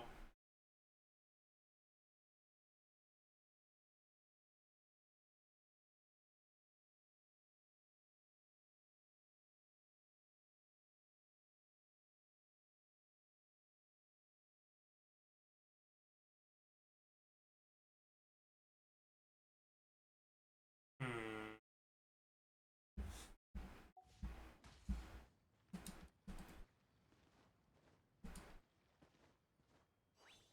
You want to do it? I do want to record a video, but I don't know if I want to just do the CITLALI or if I'd rather try to do something else.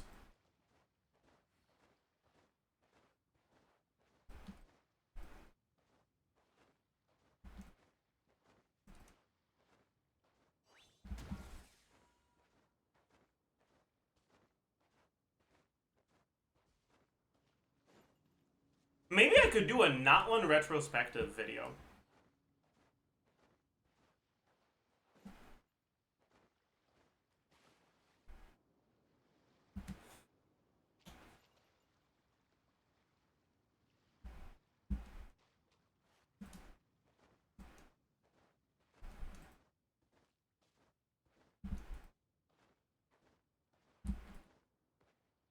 Might be just a bit too early. I mean, I don't think so.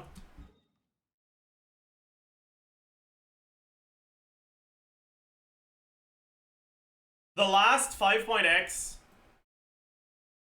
change to the meta is going to be Inefa, and Inefa has been leaked. And, like, I've already recorded the pre-release for her.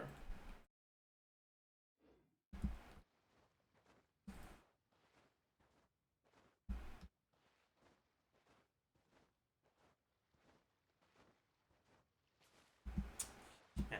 Before we start recording it, let's start thinking about it. Because Nalan changed a lot in the meta, right? If you look at the strongest teams right now,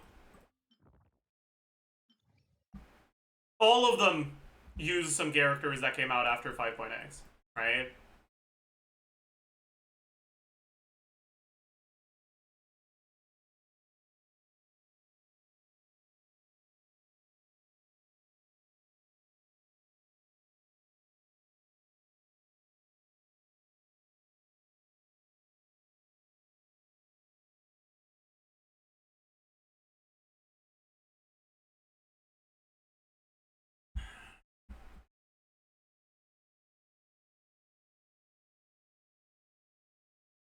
What's the strongest current meta team that doesn't use a single character that came out post 5.0?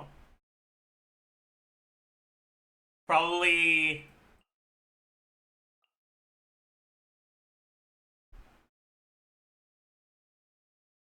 between this and this.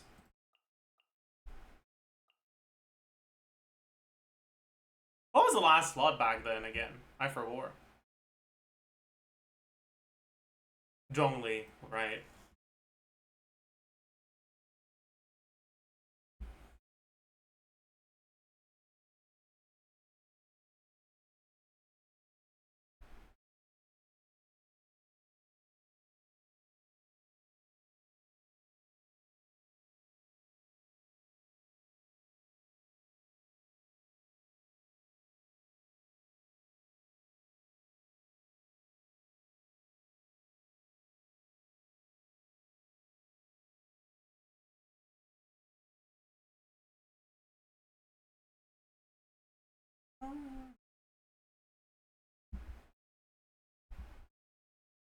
Isn't Alhaitham's best in slot team better than... No, fuck no, it's not.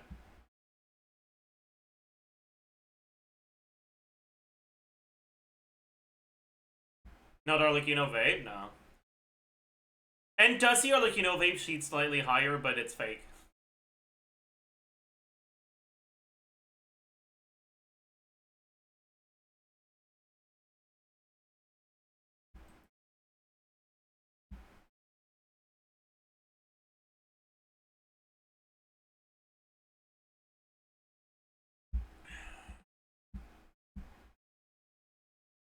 Pretty sure Overload beats Vape on GZ Sim. Does it?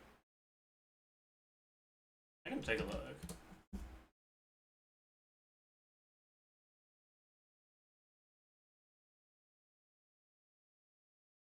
Oh. It does. But that's Cinder City. I guess this is also Cinder City with Shilonan, huh? Yeah, okay. Fair then.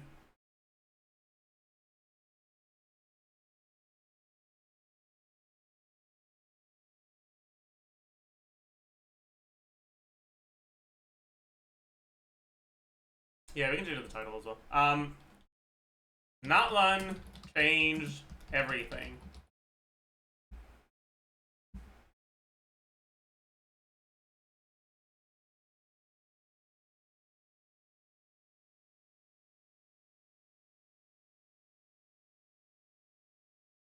Isn't Hutal Plunge stronger than Nividat? No. I'm curious how it cheats. I know it is not, like, practically stronger. In sheets, it's at 91k if you use Notlun stuff. And if you don't, 87k.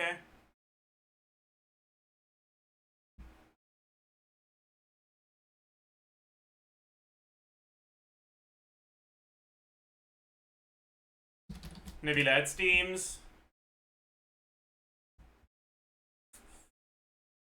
that use pre-Notlun stuff.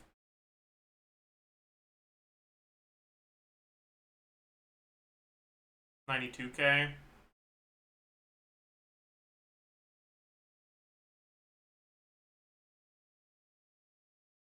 $90k. Yeah.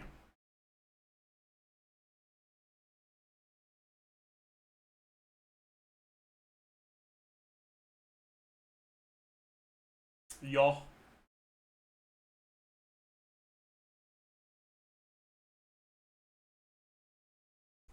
And then there's also the gumming stuff, but the gumming stuff is so... yeah.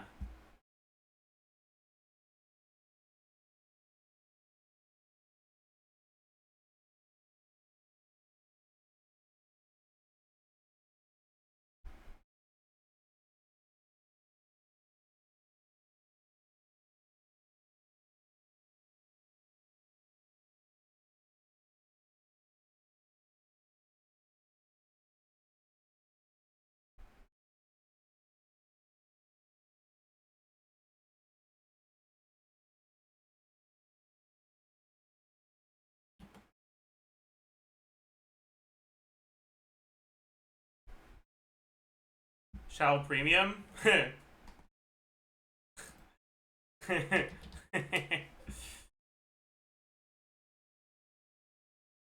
Is this the team you're talking about when you say Shao Premium? Or is this the team you're talking about? Or perhaps Pyro Plunge Shao is the one you're talking about?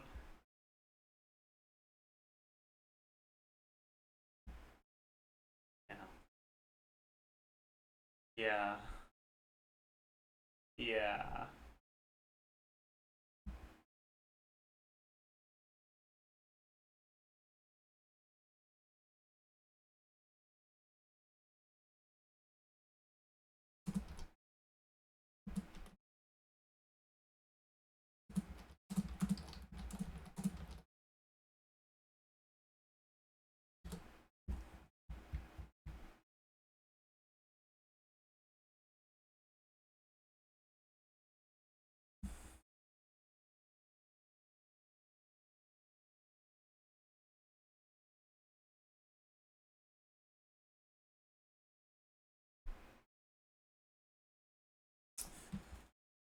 Alright.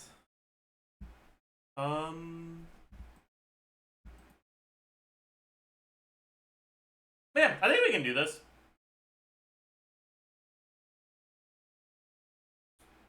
Alright, like the landscape of meta teams back then was the really good ones. They tickled the balls of the 100k ceiling, but as long as a team had like over 70k, it was considered good, right?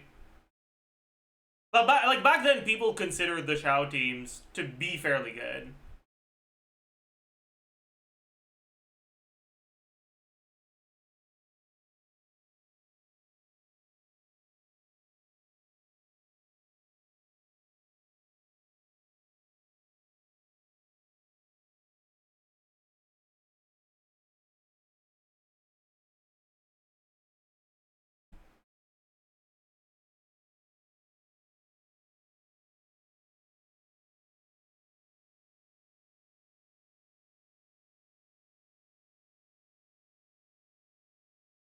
What are the biggest factors, right? Obviously, there was upgrade in carry power, right? But that's not the only thing.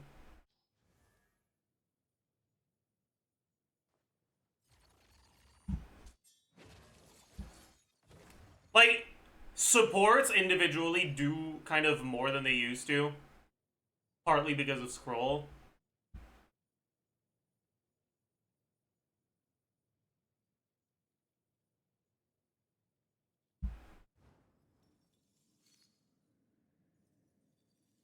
Like, you look at a character like Lanyan, right? Lanyan is a character that gives a shield so big that it trivializes incoming damage. That's also VV and TDDS. And people barely talk about her because that's barely even good enough anymore.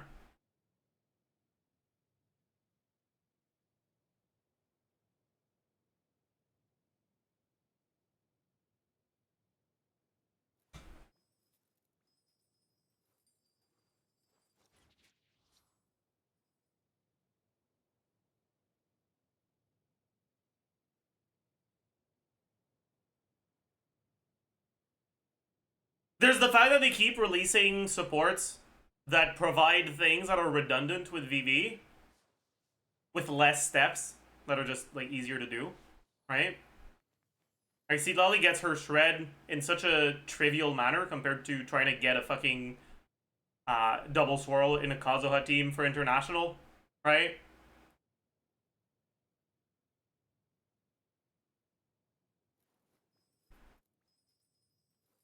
Same for Shilonen.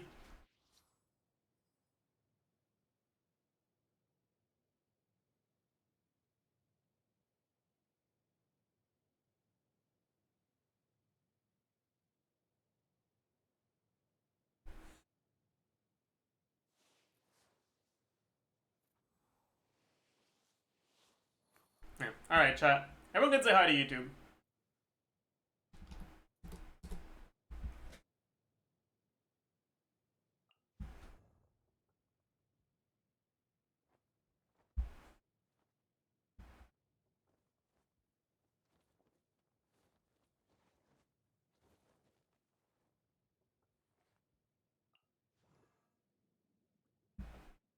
Hello, beautiful people, and welcome.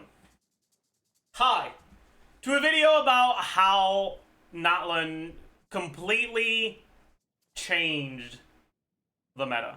Retrospective on the way the meta's evolved since Natlan started. Before we talk about any of the changes that came in Natlan, guards, I saw a sneak. Anyways. Before we talk about any of the changes that came with Natlan, we need to take a look back. We need to rewind a little bit and talk about what the meta looked like at the end of Fontaine. Alright. In the last patch before 5.0, towards the end of Fontaine, right, the most recently released characters were Ibili, Sijuin. That didn't really impact the meta all that much. And so the most recent, like, meta-relevant characters at the time were Chlorine, Arlecchino, Qianyun, others.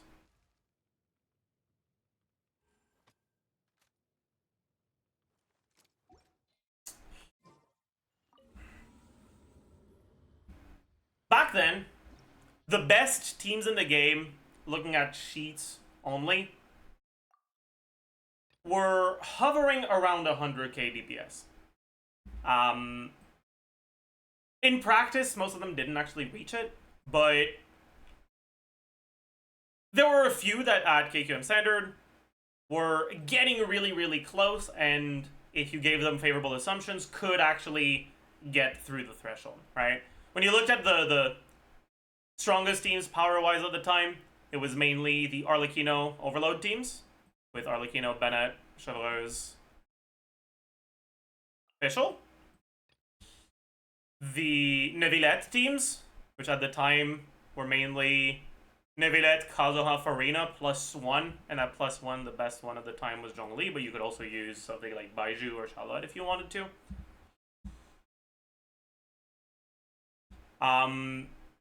Hyperbloom, being not that far behind 100k and often easier to play, was also quite popular at the time.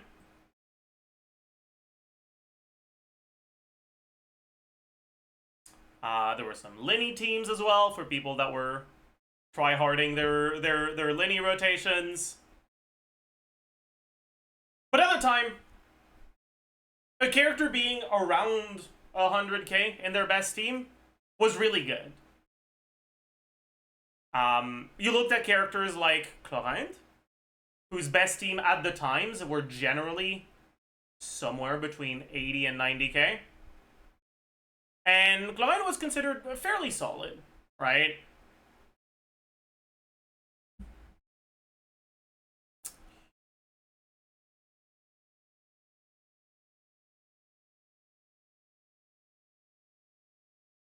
But then Natlan started. And we didn't start off too strong. We started with a character that was fairly well received, but still had enough issues that it didn't feel like a major change to the meta, right? With Molani. And Kinish also, to some extent. And then Xilonen came out, and Xilonen was very popular. A lot of people ended up going for her. But as much as Xilonen gave your teams a lot more options, there weren't too many teams where Xilonen was a major upgrade at the time. And she also wasn't really a major upgrade to the ceiling of your teams at the time either.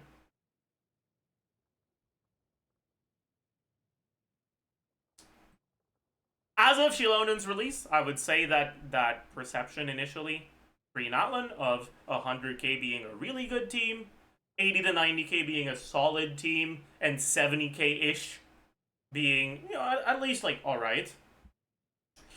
With Xilonen, I'd say that the alright benchmark went up a little bit. But the ceiling and the like, really good benchmark stayed mostly the same.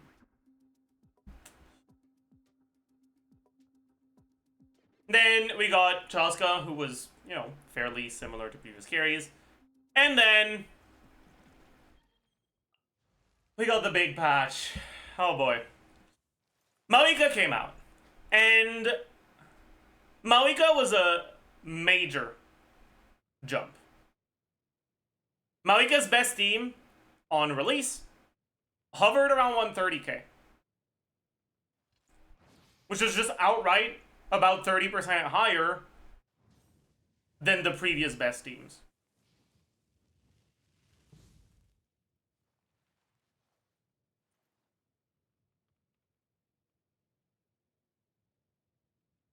On top of that,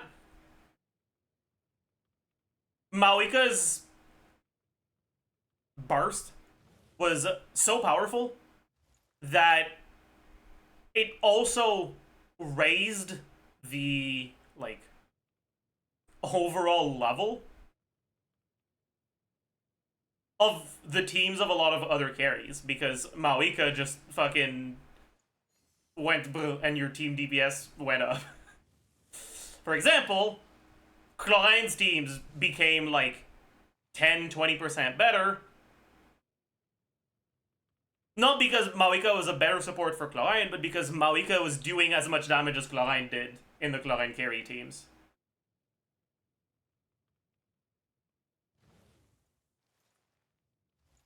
And that wasn't only the case for Klein, right? Chaska, I mean,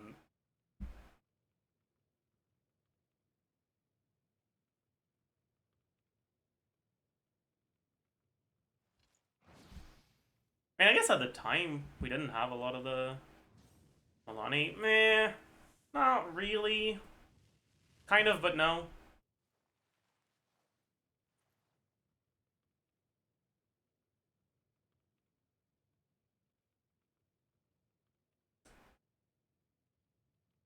Kinich to some extent.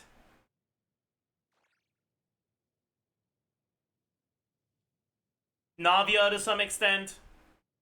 There were quite a few characters that got some pretty nice improvements to their best teams because of Maoika. That's without mentioning CITLALI, who also gave quite a few characters improvements to their best teams, and also gave a lot of different options, even to characters whose best team didn't include CITLALI. Such as Nevilette at the time, having a shielder option that also let you do some freeze was pretty nice.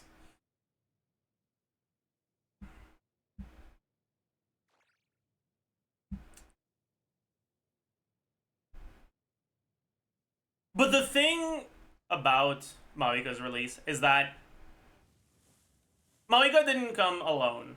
Maoika was accompanied with an increase to your DPS requirements. DPS requirements have been slowly but surely increasing basically since the start of Genshin.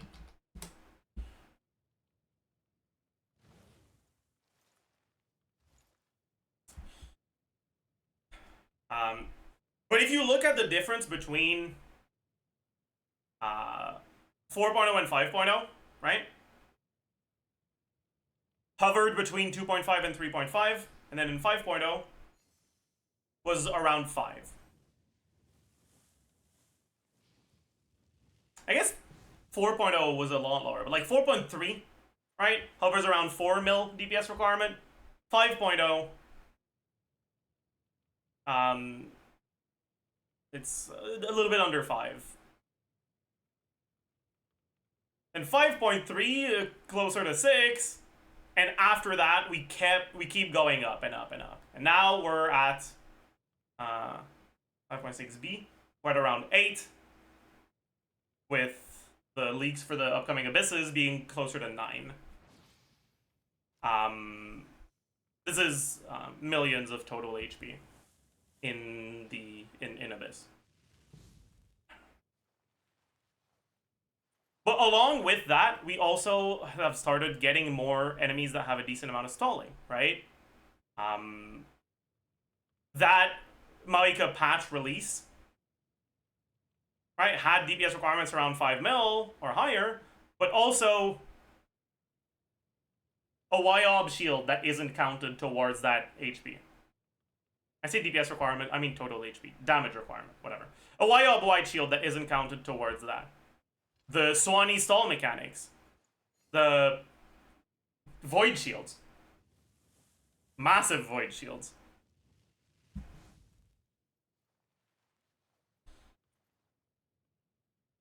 Nowadays, teams that sim at around 70k, even if you have very good builds on them and end up higher than 70k, a lot of them find themselves struggling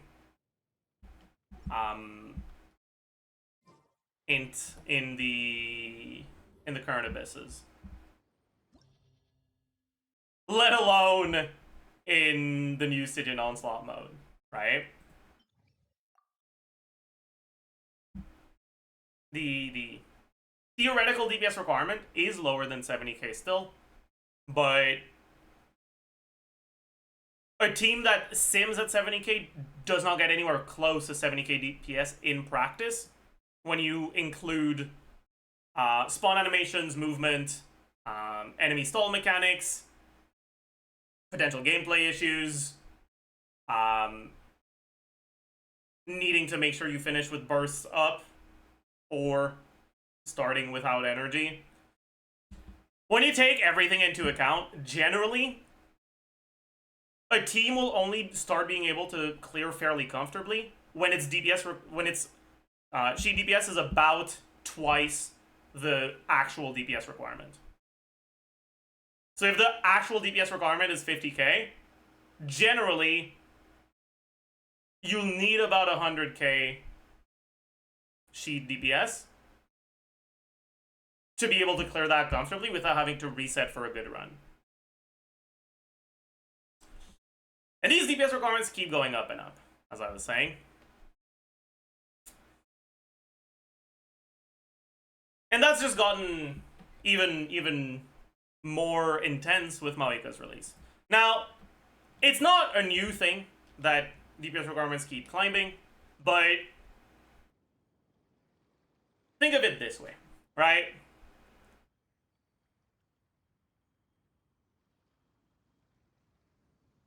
Global warming. The seas rising. All right?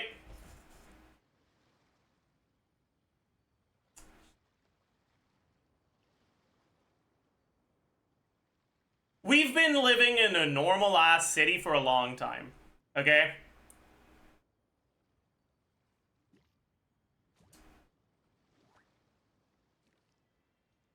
Sea level rising hasn't been a problem because our current elevation was much higher than the sea level, so it didn't affect us for the longest time.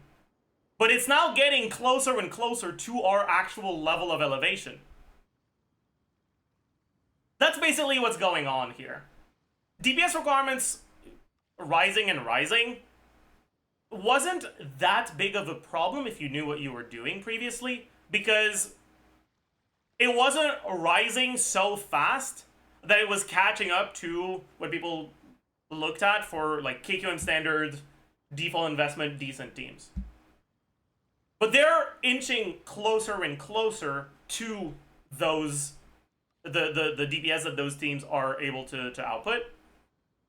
And it's starting to get to the point where even like teams that make sense, right? Not just like teams where you just put 4 units you like, right? Teams like a Shao carry team, like a good Shao carry team, it's starting to get to the point where a good Shao carry team might find itself struggling to just reach the DPS requirements. Even if your team makes sense. And you have decent builds.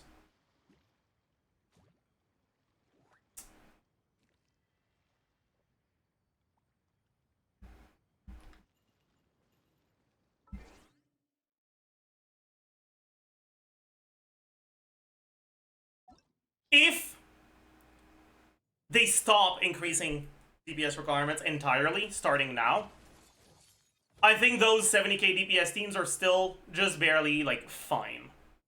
like at a good level of investment, you'll be able to clear. But if things keep going at the pace they've been going, I think those 70k DPS teams are going to be actually just impossible to clear with 6 or 7 patches from now.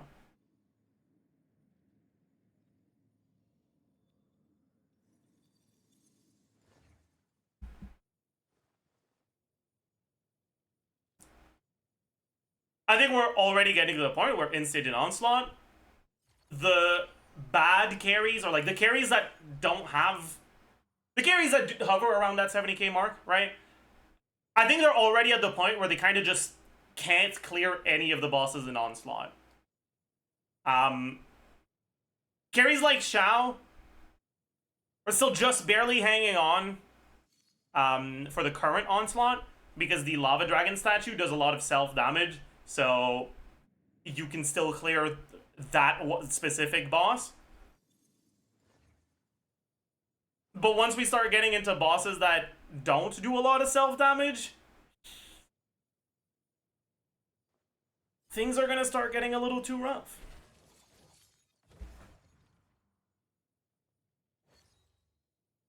Anyways.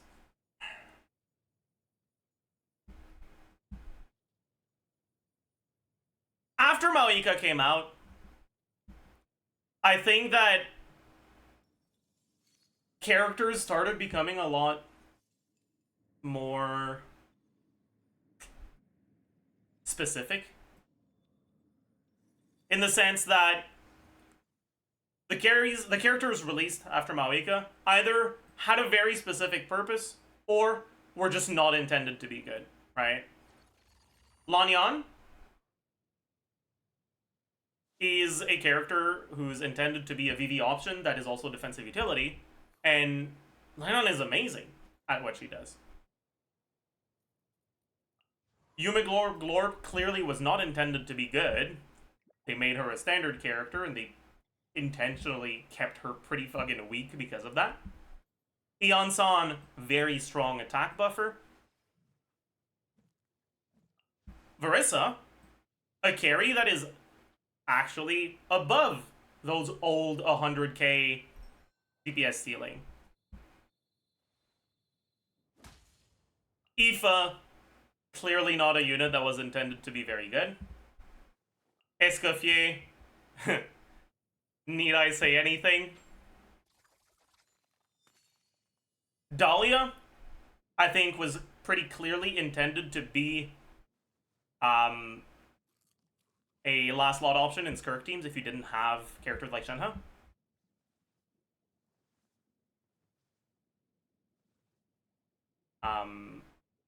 He's pretty decent at it, but not insane.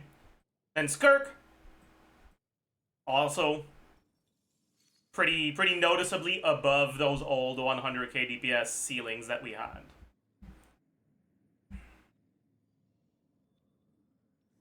The meta now looks very different from the meta back before Natlan. Pretty much any of the carries that came out in Natlan, if they came out before Natlan with their their DPS was the same as their current strongest team, they would have been in the running for the like best carry after Nebula.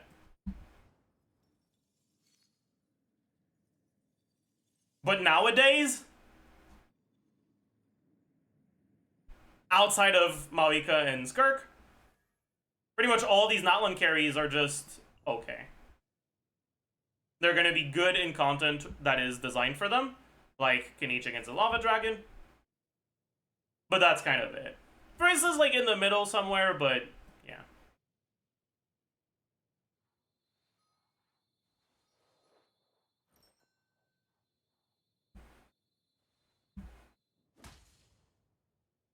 What do you mean all the 100k? Most were not even hitting 95k, and that's why I said the ceiling.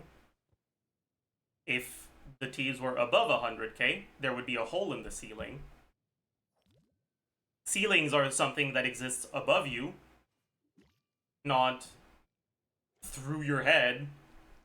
If your head is through the ceiling, That's not a very useful ceiling.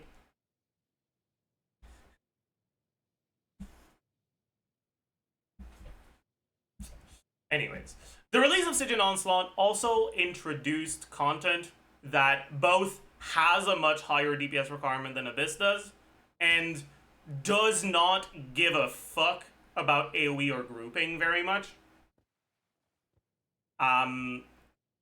Technically, there can still be boss mechanics that do favor AoE, like the mini tulpas that favor having a way to apply your elements in AoE, or one-shotting them in AoE somehow.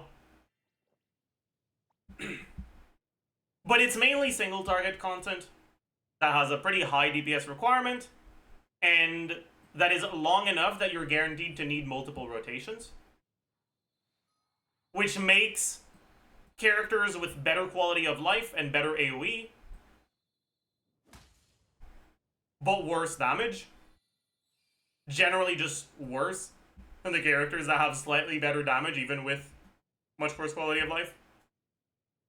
Stygian Onslaught was a massive, massive nerf to Nevilette's value overall. Because if the main content that people are preparing their account for is single target boss only content, characters like Nevilette are just average in the realm of carries, right?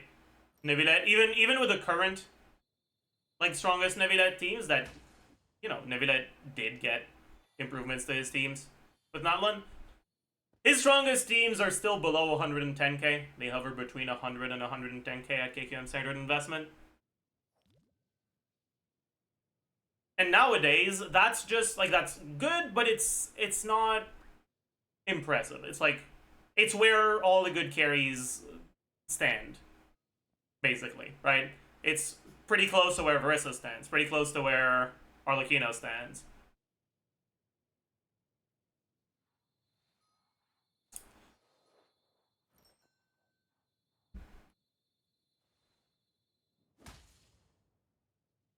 Whereas back at the end of Fontaine, before Natlan, Nevilette was by far the best carry.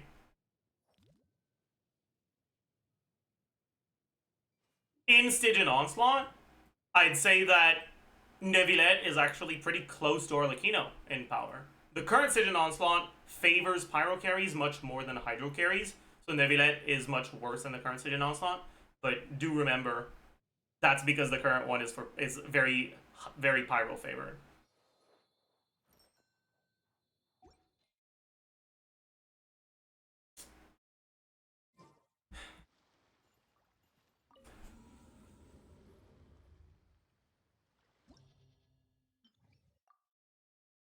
It's okay. It's okay.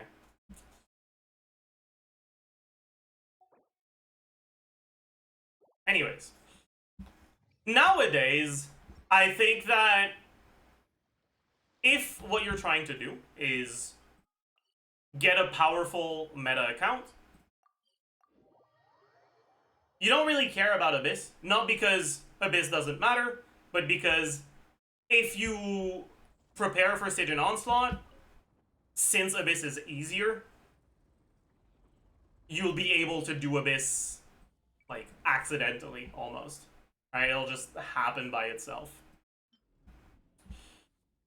And I'd say that when it comes to the sort of characters that you care about getting nowadays, generally, you're looking for characters that fit a few specific team cores.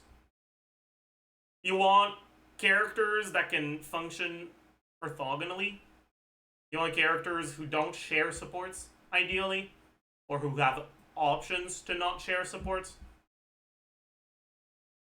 Because when you need 3 teams, that's a lot of supports you're going to need. So if all the carries you go for are carries that want Bennett, you're going to find yourself struggling in 2 of your teams. Generally, you're going to have one team that uses Bennett, maybe one team that uses Farina, and maybe one team that uses Chevaliers.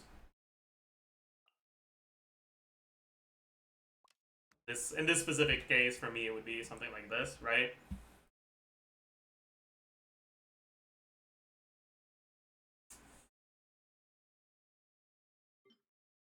And then there's going to be potentially a couple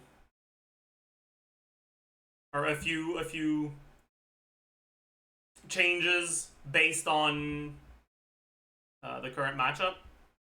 So if you look, for example, at the upcoming Abyss, the turtle, or sorry, at the upcoming Siege and Onslaught, the turtle is pretty bad for pretty much all of the teams that function with these. Turtle is pretty heavily designed for Molani. So you'll probably bench one of these 3 like baselines to use Molani if you have her. Otherwise, the best alternative is likely going to be Freeze. So you can have your Freeze team against the turtle. You want an Electro or Hydro Carry team against the Cactus.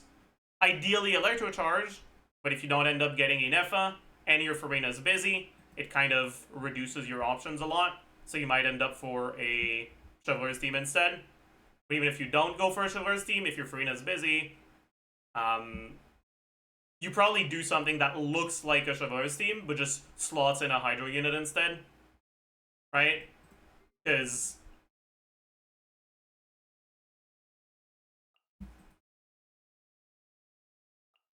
if this is like your default Chevaliers teams, right? If the default teams you're using are something like this,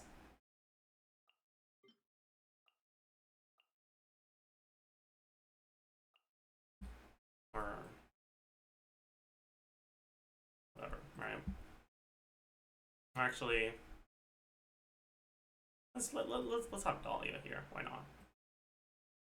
Right, if the default teams you're using are something like this, well, you can still use this against Turtle. You can use this against Papilla, and against the Cactus, you can either stick to this, or if it turns out that using Electro Charge is worth the damage loss, you would stick to the same core and just do something like this, maybe, right? But that's still using carries that function orthogonally overall, right? I think a baseline of having one character dedicated or like intended for your Bennett team, one intended for your Chevaliers team, and one intended for your Farina team is probably the best way to prepare an account for medium-term Siege and Onslaught stuff. For long-term, I mean, the reality is that if they keep the power creep trend up, they're probably going to release new supports that are just better than these. Will they ever release actual Bennett power creep? I'm starting to doubt that'll ever happen. But it's very likely they'll release more characters like Chevaliers that, like, restrict your team options to a specific archetype and that are very powerful within that archetype.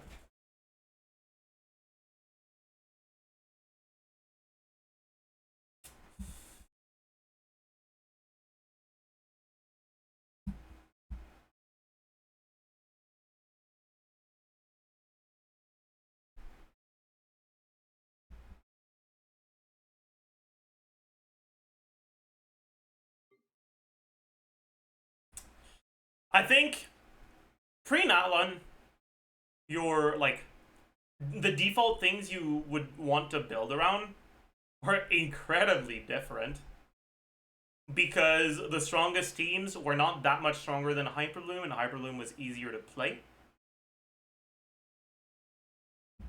And so, like, at that point, your default team was like a Hyperbloom team, and then either a Bennett team or a Farina team, or a team that uses both Bennett and Farina. And yeah, you could go for a Bennett team and a Farina team instead, right? Like the earlier teams I showed with or like, you know, Overload on one side and Nevillet on the other. But that wasn't much better than a Hyperbloom plus either of them. But with your team's damage ceiling going up and them releasing multiple carries that get closer to these new ceilings, without releasing proper upgrades to Hyperbloom teams, that's starting to be less and less the case. Hyperbloom is still usable. In the current Stygian Onslaught, Hyperbloom is definitely one of your team options, but it's not ideal. I've done a decent amount of viewer Stygian Onslaught on the weekly Stygian Slaughter Day, which, by the way, every Saturday I do viewer Stygian Onslaught on Twitch, so come follow me on Twitch, and maybe it'll be you next. True. Okay, I've done a decent amount of viewer Stygian Onslaught, and most of the time I try to use a vape carry here, whether it be Mawika or Arlecchino. But on accounts that don't have Mawika or Arlecchino, or on accounts that do have them, but only one of them, and they don't have one of the good carries like Kanich or Varissa against a Lava Dragon statue, I tend to not use these vape carries and instead use Hyperbloom. Out of all of the accounts that I've tried, I think the fastest Hyperbloom clear was like in Fearless, right? Difficulty 5 was like about 100 seconds.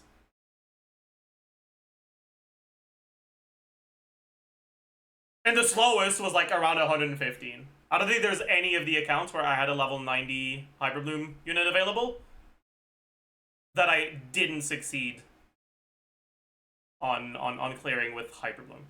Basically, the Hyperbloom teams are still enough to clear, but it's getting close to not being enough.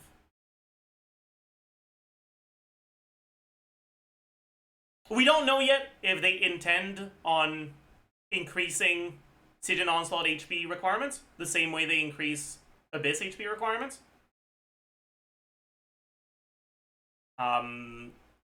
It's possible they don't, since Stygian Onslaught is a lot more like team specific than Abyss.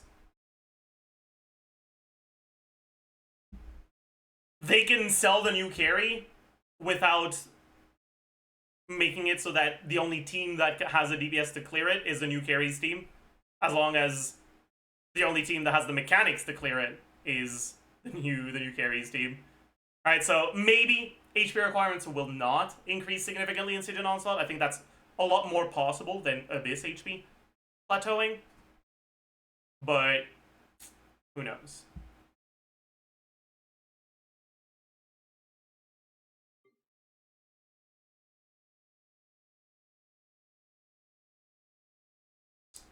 Do you think it might be possible to use Skirk on the turtle? Yeah. Yeah.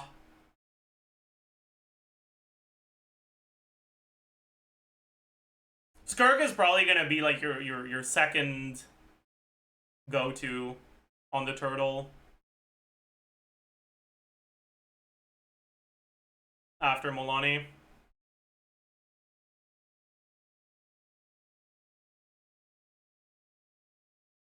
Because, like, outside of Molani, there's pretty much no teams that hit slow enough that you can just not go through the shield at all.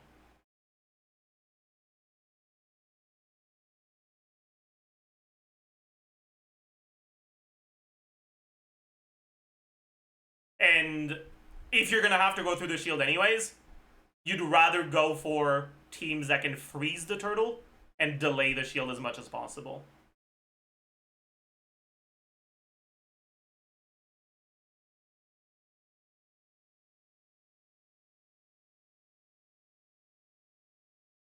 Is there a chance Skirk will end up better than Molani? I don't think so, because you still have to go through the shield at least once, probably twice. In Skirk teams. And the shield is big. It makes you lose a lot of time. Anyways, that's not what this is about.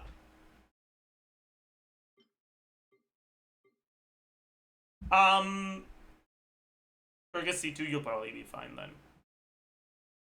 It'll be harder though. I don't know how dangerous Turtle is on difficulty 6.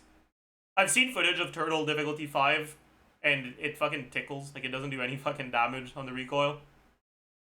But difficulty 6 might be a lot scarier, so I'm not sure.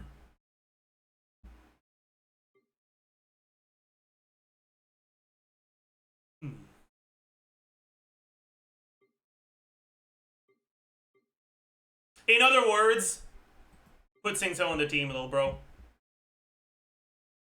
Better freeze up time than any other Hydro or any other last slot, and a fuck ton of damage reduction so you survive.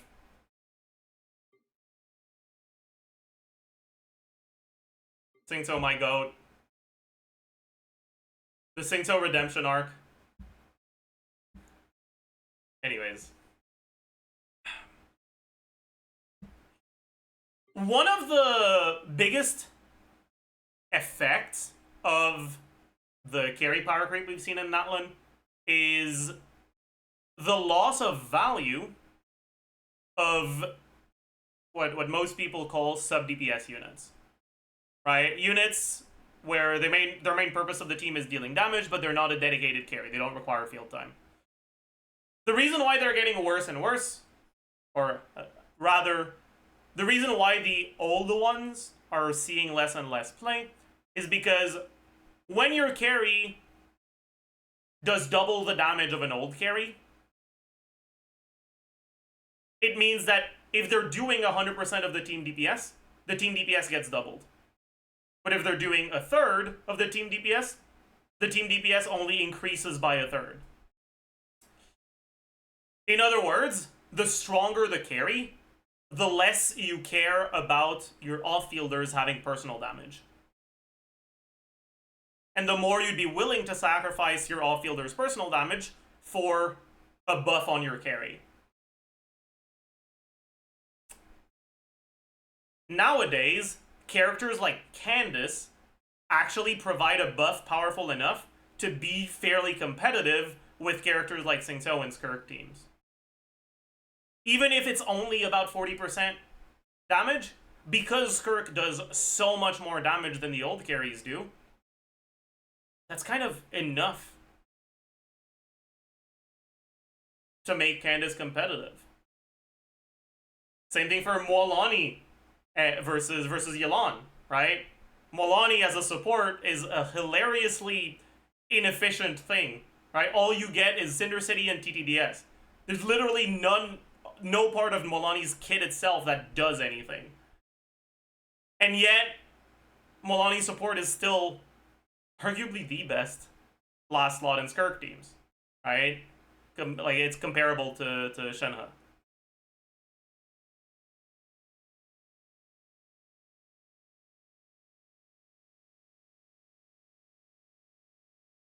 That's just because, like I said, more and more, the carry's damage gets higher and higher, and that increased damage is disproportionately affected by buffs over off-fielders that have personal damage. Will that be something that keeps up in the future? Yes and no. I think that's something that's going to keep being the case for the old off-fielders, but Inefa seems to indicate that they realize that, and they're going to make off-fielders that have more personal damage so that they actually are worth using. Right? Characters like Escoffier will also exist, right? Characters that have off-field damage, but they also do a lot of other things for your team. But it doesn't seem like that's the only sort of off-fielders they'll keep releasing, right? Inefa is not a character that has much value outside of her off-field damage, but her off-field damage is a lot higher than what you see on old characters.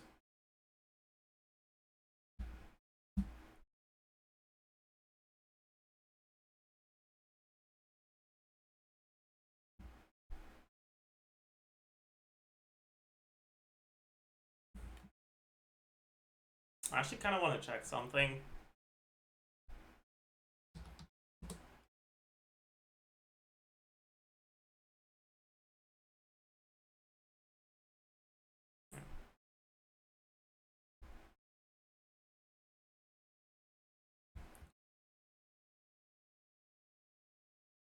104, 360.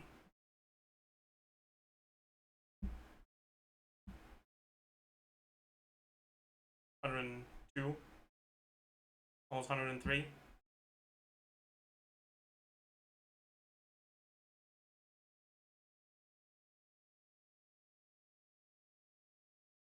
Really funny.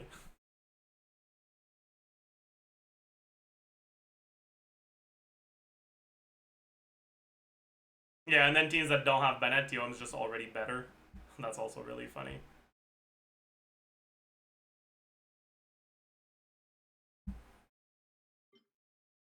Yeah, I think Fischl is a good indicator of these things, right? Actually, not just Fischl. I think the optimal Farina build is an incredible indicator of how things have changed. If you look at Farina's release, Farina's best set by far at the time was Golden Troop. But since the carries they release are getting stronger and stronger, there are more and more teams where the best set on Farina is actually Tenacity of the Millilith. Because losing 70% damage on Farina in exchange for 20% HP on her and 20% attack on the rest of the team is actually worth it, because 20% attack on your carry is better than all of that damage on Farina. Because the carries, like I said, are getting stronger and stronger.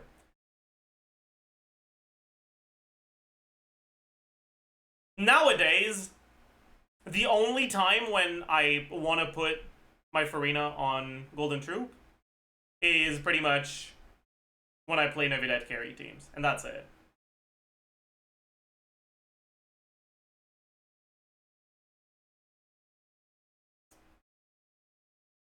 A lot of the times when I do viewer Siege Onslaught and people are struggling with the Automaton with their Farina team, I look at the build. It's a pretty good Golden Troop build. I change it for the worst COM build you've ever seen, and we get to clear because we changed the build.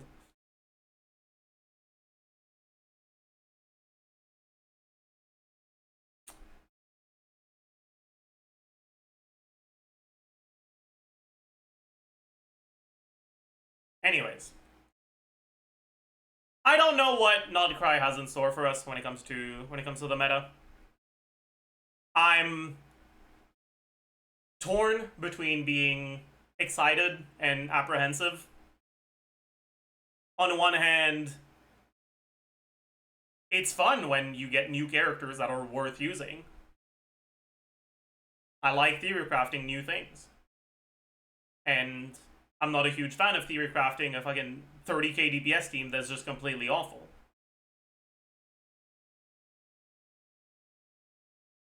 On the other hand, I don't like when old carries and old characters in general become irrelevant. I think that's a sad thing when it happens. And I think there's already a few characters to whom that's happened. Characters like Raiden nowadays feel awful. There's a few accounts already that I went on, and they had like C2R1 Raiden, and they weren't able to clear the Lava Dragon on Dire, and they had a C0 Verissa, and I changed to Verissa and I got it.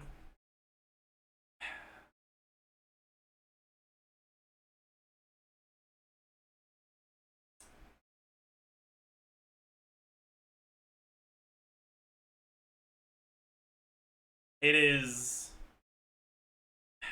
unfortunate.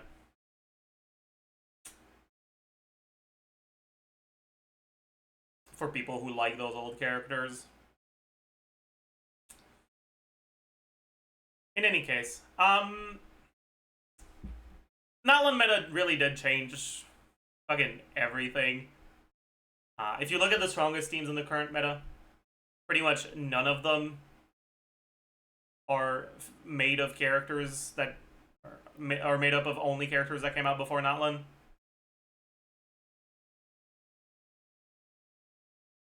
The Cinder City set also obviously played a pretty big role in that.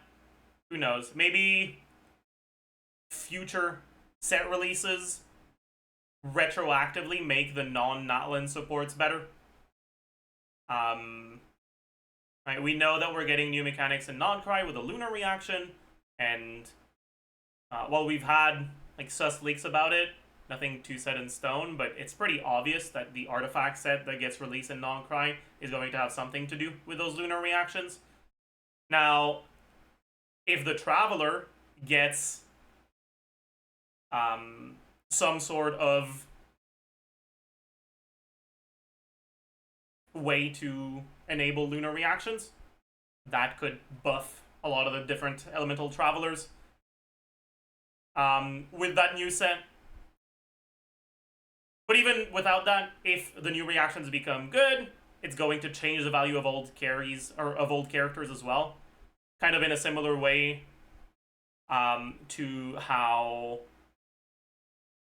Dendro's release retroactively made Kuki go from a pretty awful unit to a really good one.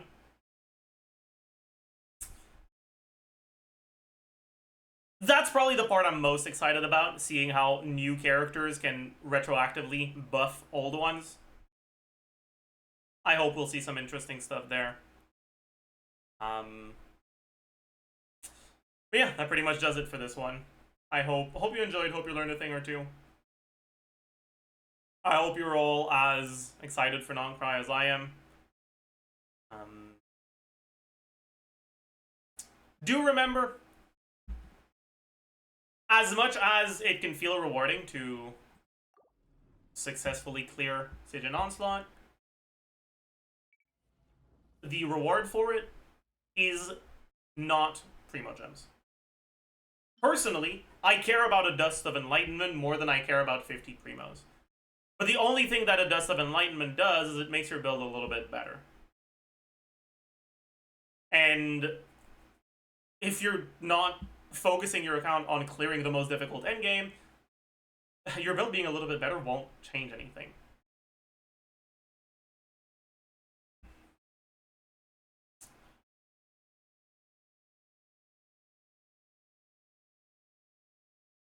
All in all, right, this is the sort of reward that is good to get, but not necessary. It's also important to realize, I think, that the more feathers you have, the worse they become. Because the better your artifacts are, the less likely it is that rerolling them will improve them. So the more feathers you get, the more artifacts you reroll, the better your artifacts become, and the less likely it becomes that one more feather will improve them. In other words, right now, today, it feels like a big deal to get one more feather. The difference between getting a total of 7 of them with Battle Pass plus these, plus the 2 we got, plus the one from spending 1200 resin here, right? And getting like 4. You didn't buy Battle Pass. And you didn't clear this difficulty. It feels really big. But in the long term, the difference between getting 70 of them and 40 of them is insignificant.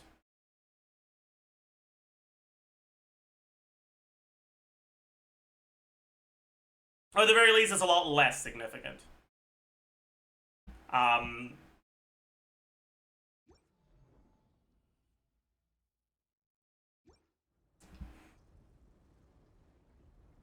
So as much as it can feel nice to get stronger schemes, and it can feel rewarding, don't let it cloud your judgment too much if that's not the main reason you play the game, right?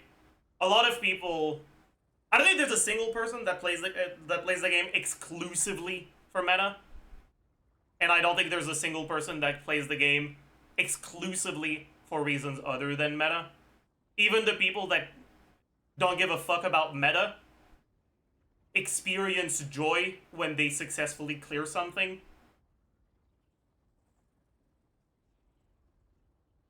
Even if they don't give a shit about the meta overall, they will still experience a little bit of joy when they succeed at clearing a piece of content. And so just keep in mind that this is a multifaceted game. Don't let the meta make you feel like you have to get something if it's not something you're interested in. But also, I don't recommend fully ignoring the meta, because you will experience some sort of frustration if the characters you go for and the teams you build don't perform at all, and they feel a lot worse than the other things you play. Personally, I'm an advocate of finding a middle ground that works best for you, which is going to be like that. The position of that middle ground will be different for everyone. For me, that middle ground is much closer to the tryhard meta side than the more casual. It's not necessarily even more casual, but less meta, right? That focuses more on character, like either visual design, story involvement, or even gameplay itself. For example, I really like playing Verissa because I like her gameplay. But if Verissa was bad, I don't think I'd main her.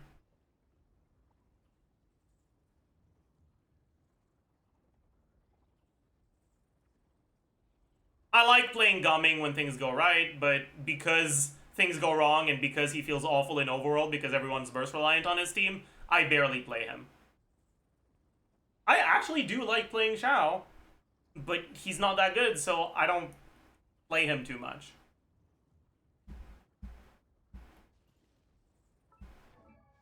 I really like playing Kaveh, but he's so bad that I barely ever do.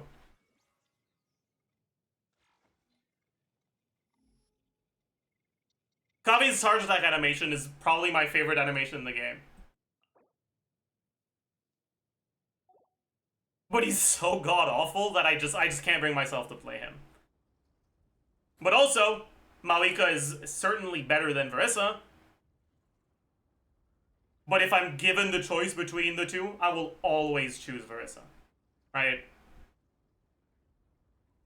Right now, and for the past like 3 weeks, my Malika is on a 5 greatsword because when I do the domains, when I farm domains, if I don't have 5 on my Malika,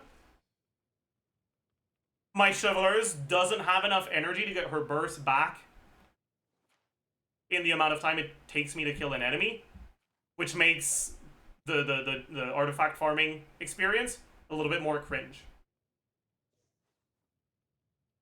And my Malika is on Fav because of that, even though she doesn't care about the ER or the particles generated, because she's relegated to a Chevaleur's battery right now.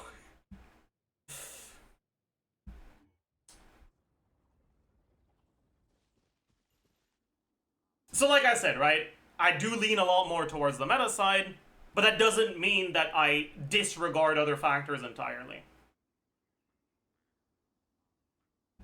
I mean, even characters like Yunjin, I think Yunjin is awfully boring to play, and Yunjin is awful, but I still have her burst level 9, or I guess level 12 because I've got the con on it, because I like her characterization a lot.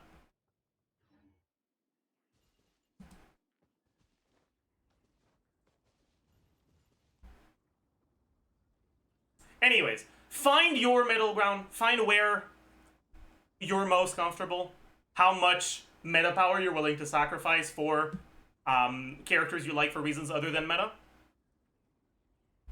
and how much you're not willing to sacrifice. And make your decisions based off of that. Don't spend money on this shit game. And I will see you guys in the next one. Bye, YouTube.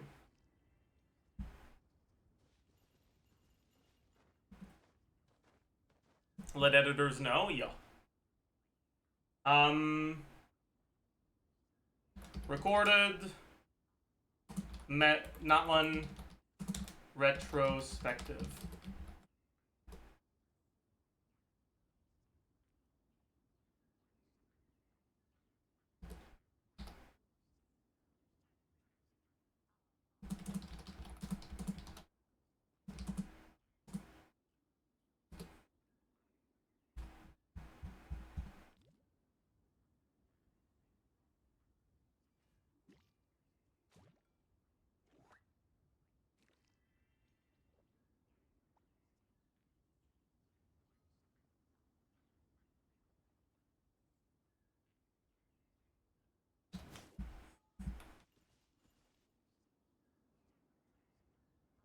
true.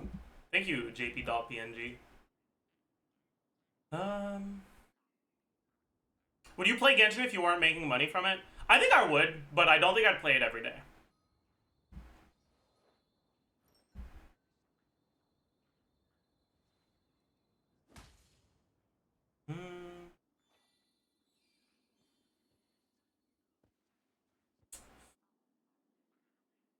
Have you ever done a Genshin music tier list? No. I did a boss music tier list a while ago.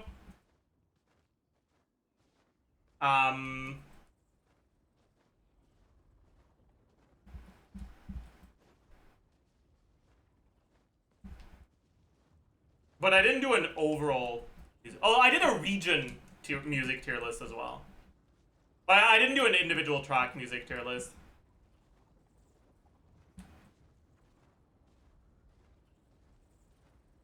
I did talk about what my favorite tracks in the game were.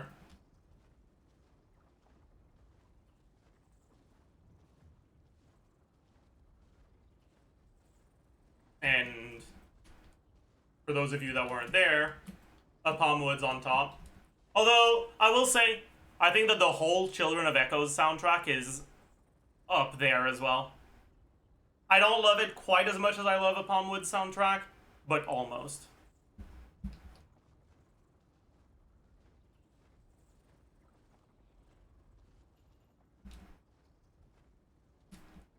And played in the music minigame. They're not in the fucking music minigame, man. I hope they're in the next one. In Natlan Part 2.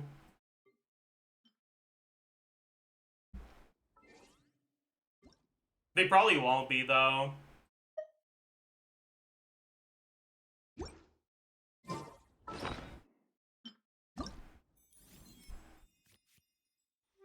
But when you look at the Natlan songs, we have a few character-specific ones. But for the non-character specific, it's just default Natlan theme. I think that's also a default Natlan. And that's battle theme, right?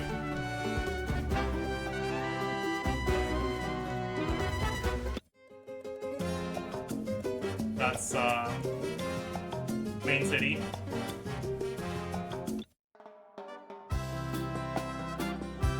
People of the Springs, and that's it. And this abomination. And for Sumeru, they have R&R stuff, combat music, Ormos, default Sumeru theme, and a few character-specific ones, and the boss ones. They don't have Apamwoods. Although Apamwoods wouldn't work well here, though. Apamwoods is not the sort of music that fits a rhythm game. A few of the Children of Echoes ones would, though.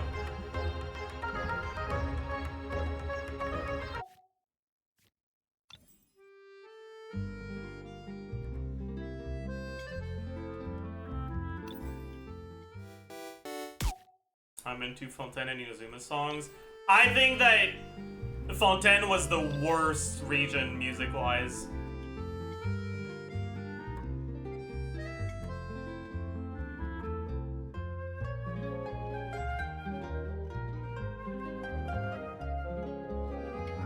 Everyone's saying capital D colon as if there was a single region where I could say this region has the worst music and you guys would be like, yes, that's a reasonable take and I agree.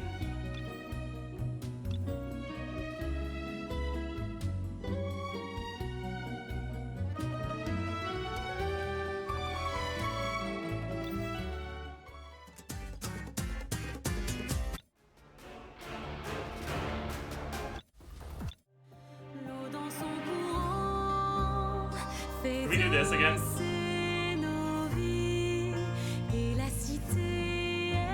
Should I try to sing it as I play it again? It's so hard, man. I'm down, though. I gotta remember the lyrics. I'm probably gonna fuck up the lyrics a little bit, but that's okay. I don't think it's as bad as you make it seem. I mean, I don't think it's bad. It's just worse than the other ones. I already got it good because I was fucking yapping.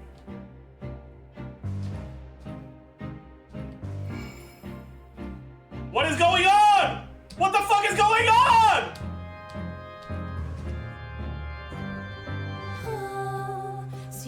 pouvait vivre dans l'eau, le monde serait-il plus beau?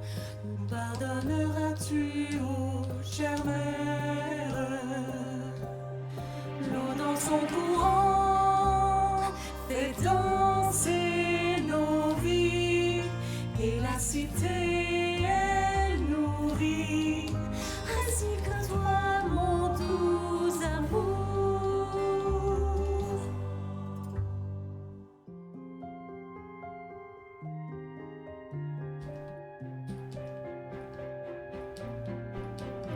I yapped too much at the start, so I started out of breath.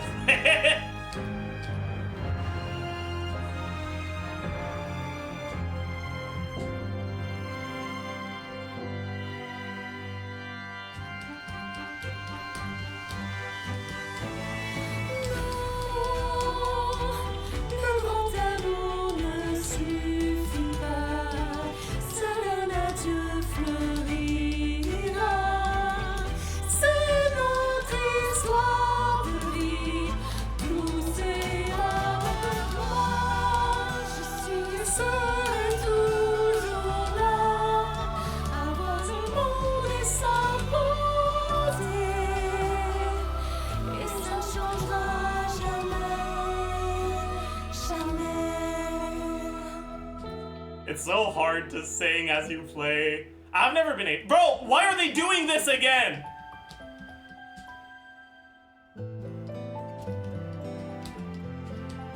I think there's like a flag in my camera or some shit. What did I get? 2, 3 goods?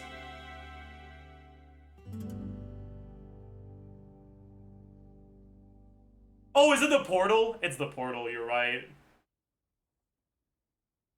Mod, 3 goods, yeah. I both play worse and sing worse, but it's fine, it's fun. Let's fucking leave a little bit, so we don't have the portal again. You sing the R&R song? Bet. This one?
Was that a canoe? I think that might have been a canoe.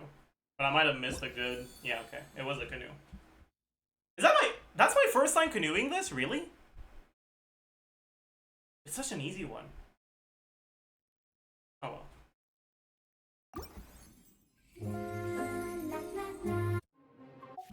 Is there another one that has, like, singing?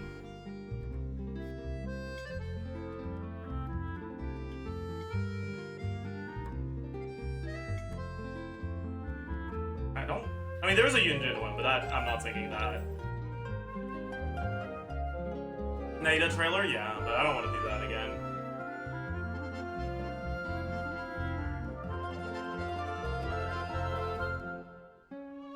She loaded for okay. I don't know the lyrics to this one though. Should we try? Oh boy. Oh boy. Improvise. Alright, alright. I got you. Wait. Let me close this. I don't want to have too much lighting in the background.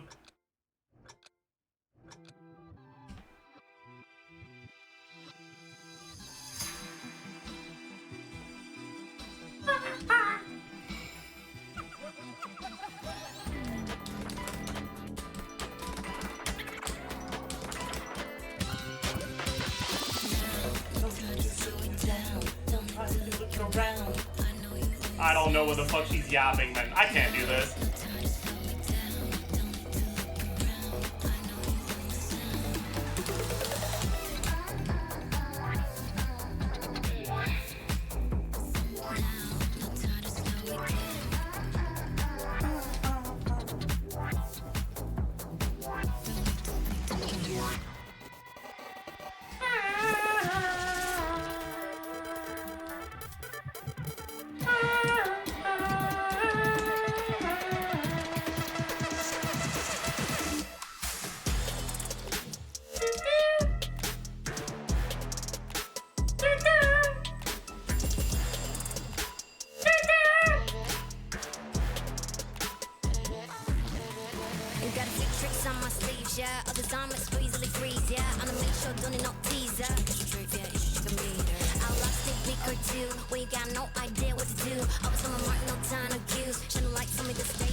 Got two goods already, man.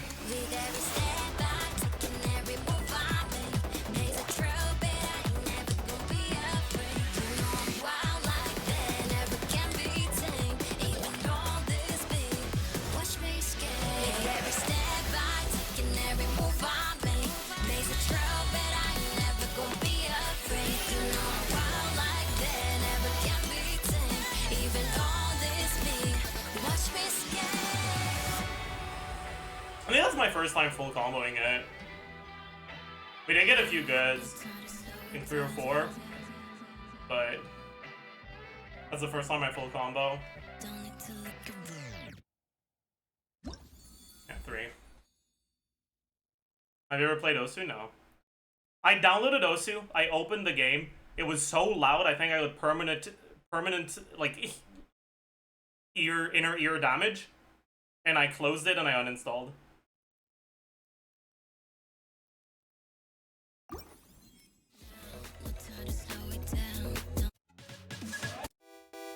For exchange. Is that on NA?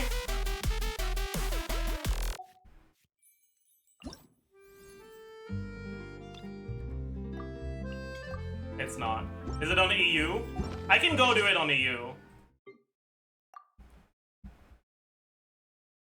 The problem is my keyboard is very bad. So there's some of the like player made ones are literally impossible. The ones made by the game, it seems like they were made with the fact in mind that some keyboards don't have. It's Asia. I don't think I have an Asia account that has the music unlocked. So cooked. But yeah, they like I can't, if I try to press all 6 of the keys at once, it's only gonna select like 3 of them, and it feels like it's at random which ones are getting selected. And like, there's certain combination of keys that don't allow me to play 3 keys at once as well. It's weird. Yeah, it's like the N key rollover. I don't have that.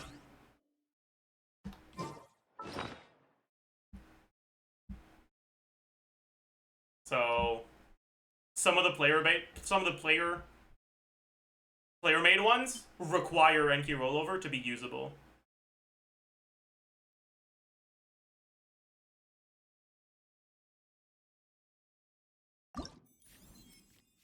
Yeah, this it's not EU, right? Yeah, no. Should we do one of the player-made ones? Popular score. I don't want to listen to Rex Incognito, though.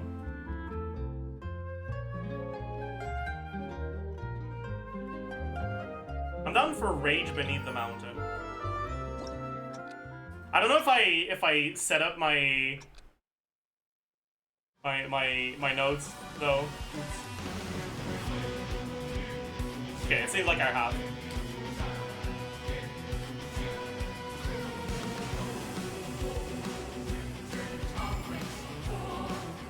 Okay, this is easier than the, like, default in-game one. This sucks. Also, my fall speed... my fall speed is fine, actually.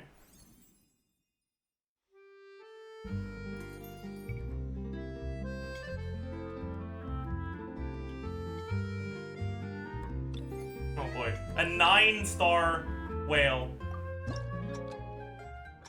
Let's see.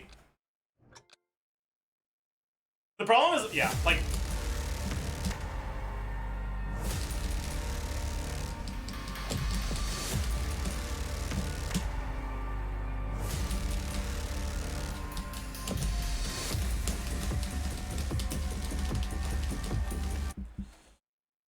when it's notes like this, 4 notes at once doesn't work, but because I released one of the notes earlier, it then registers the last one a little bit late. So if I have to just press them once, it's fine. But if I have to press them multiple times, it's cooked. It just doesn't work.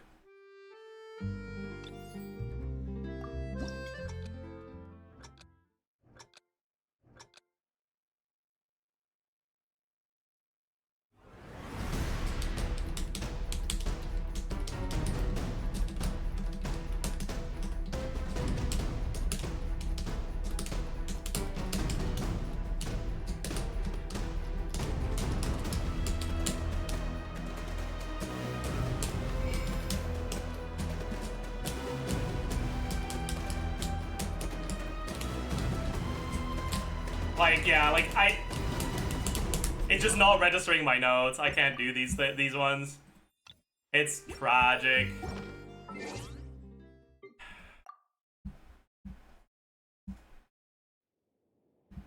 Tragic.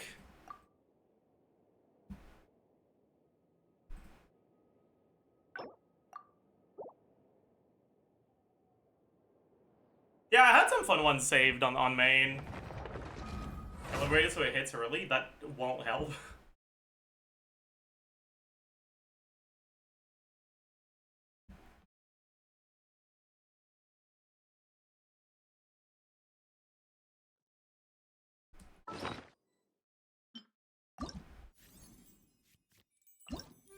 We can check some of the ones we'd saved that were fun.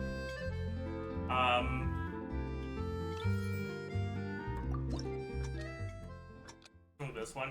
I like the track.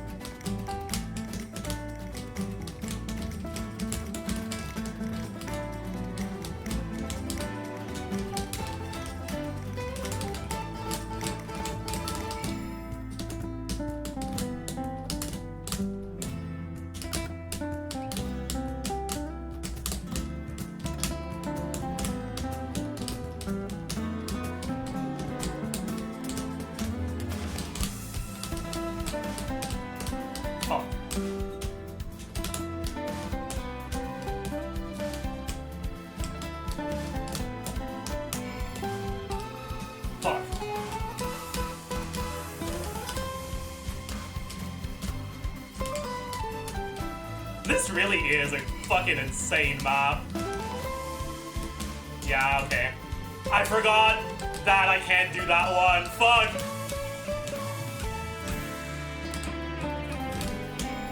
Fuck.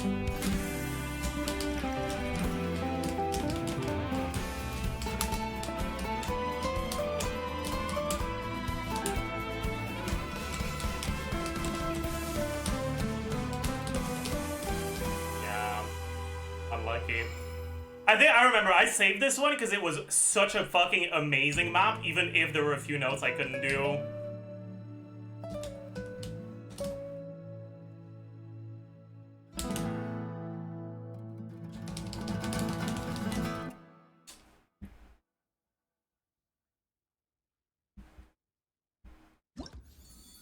Yeah, this is a really good one.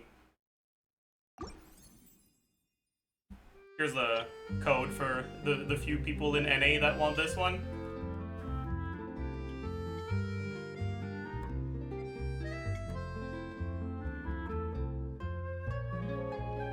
Wait, there was another one that I'd say, but this one's much lower difficulty. Let's see this one.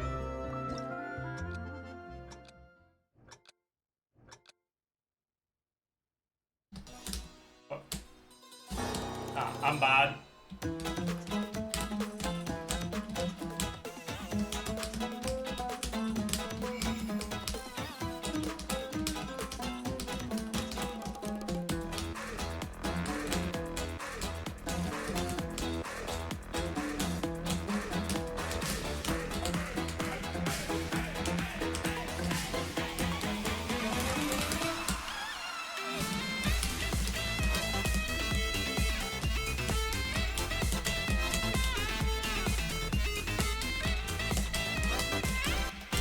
Fuck.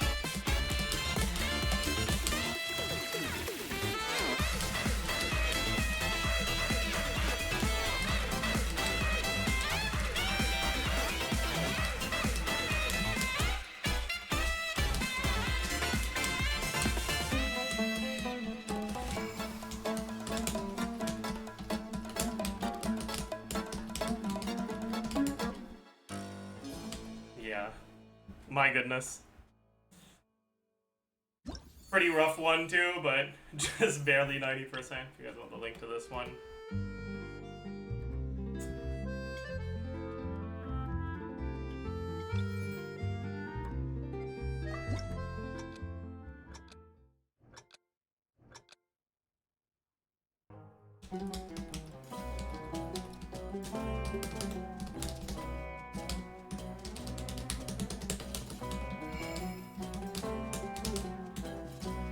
Yeah, this map was also good.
This is probably my favorite map of all of them.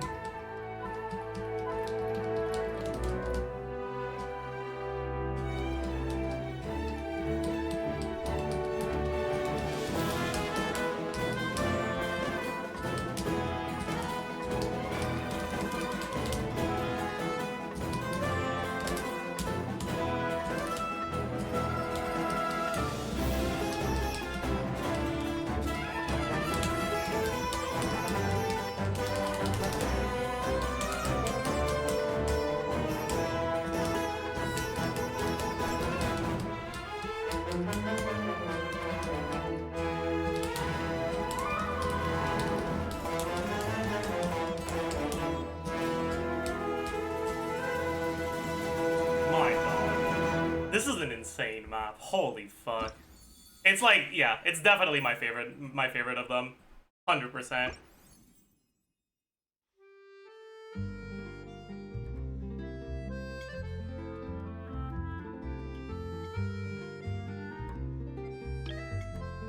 Here's the code. I think the reason I like it so much is because it's very clear. Like, it never feels like you don't... It's easy to process what's going on your screen. It's just hard to, like, actually play the notes. And I like that a lot. I think that's my favorite way to make difficulty in these in rhythm games. I don't like it when it's just like hard to tell what's going on the screen.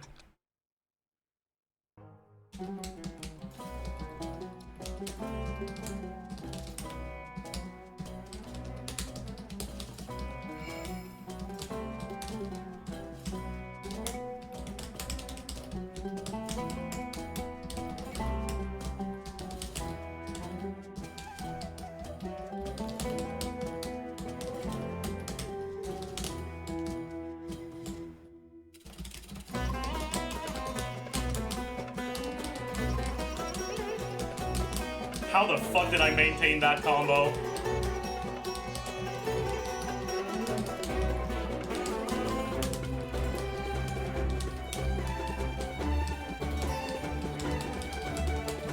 Fuck.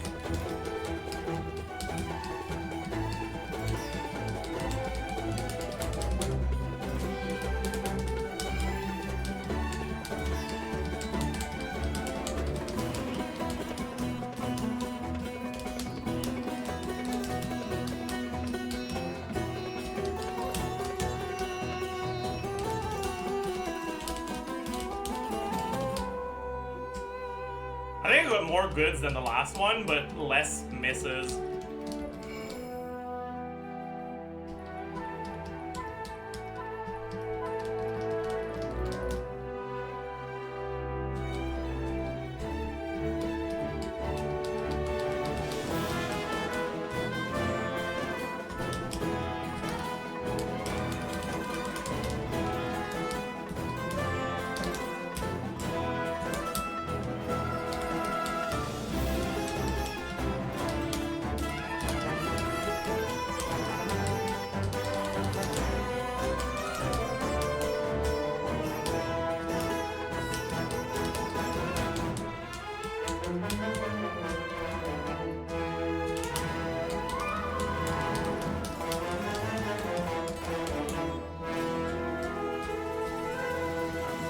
Definitely less misses.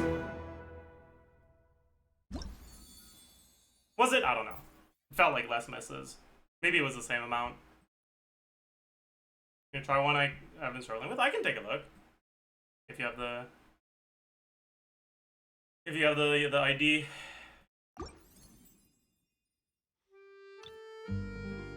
But oh boy. Oh no. Oh no.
There's too many times where, like, you have to do 4 notes in a...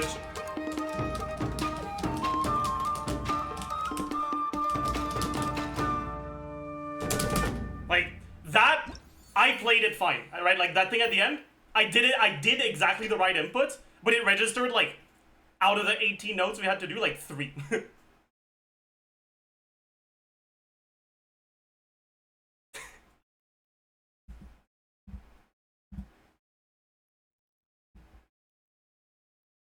Yeah.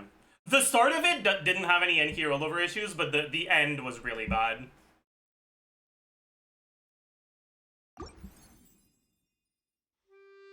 This is an office keyboard. This is an old-ass USB keyboard. Low-quality bullshit. Okay, let's do the real Duel in the Mist now.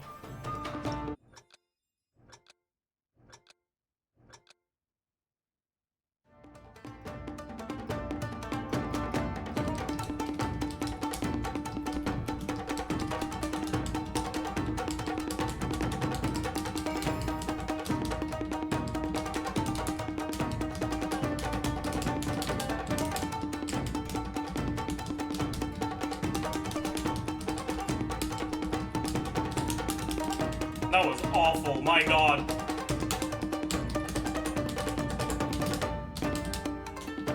I got like 7 goods already. Terrible start.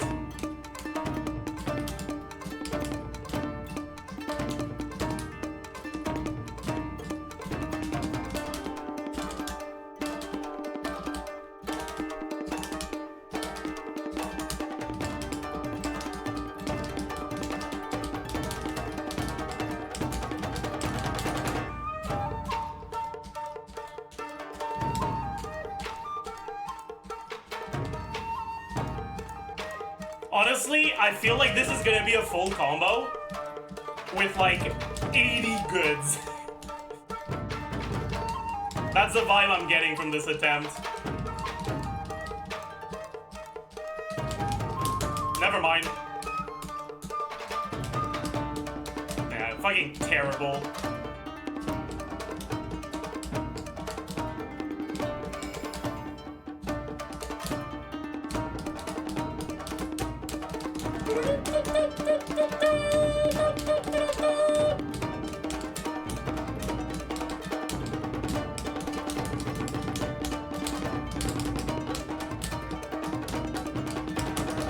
Ah, what the fuck is wrong with me?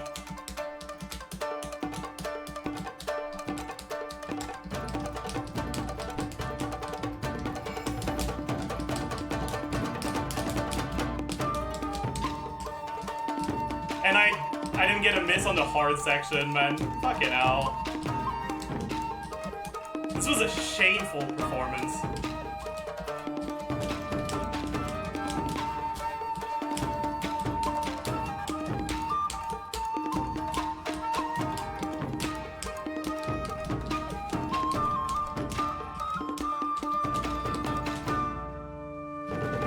Ew. Didn't even reach the 17.3. 27. Oh.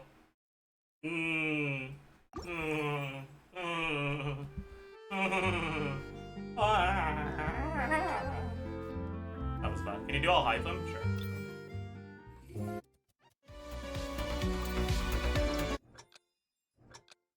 This is probably the best thing related to all high flame.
I have really dry eyes.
Is that a canoe?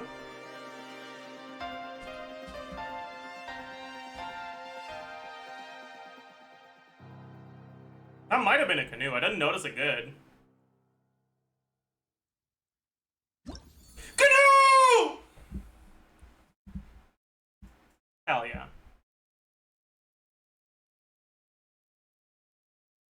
Oh, we're getting closer and closer to full canoe. Sumeru. We're still pretty far though.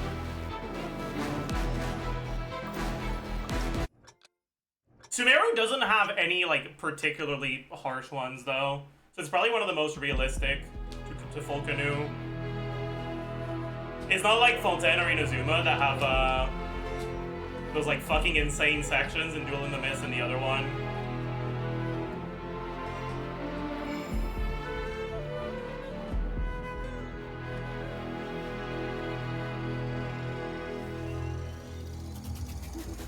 I remember this one's really fucking long. It's not difficult, but it feels difficult because it lasts forever. I already got it good. Cooked.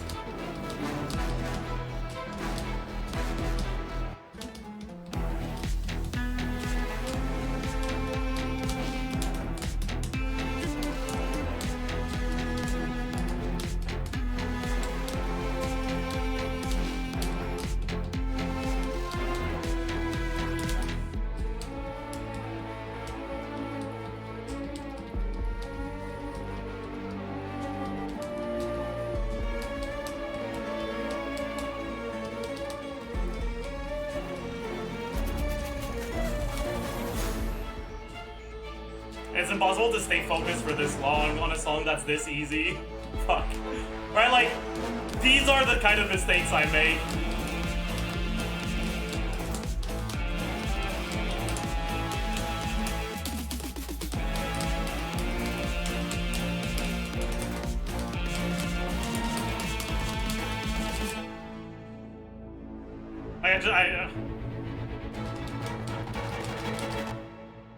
I can't stay focused on it for long enough. It's not a good enough song. It's too, like, disjointed.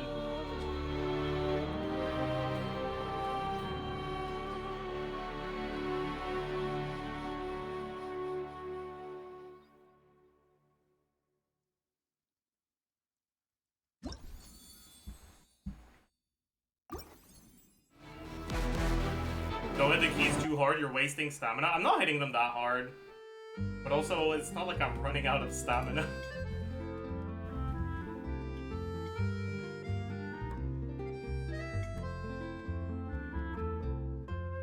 I used to be a pianist. Like, I've been through worse.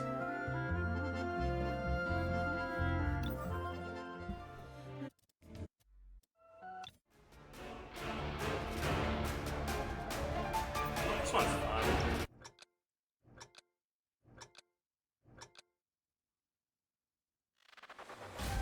Is this a Stygian onslaught I've been hearing about? Yes, it is. You can see it in the background.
I didn't notice a good, chat. I didn't notice a good. Let's go! We got it! Holy shit. Easy clap. Yeah, this is also a fun one to play.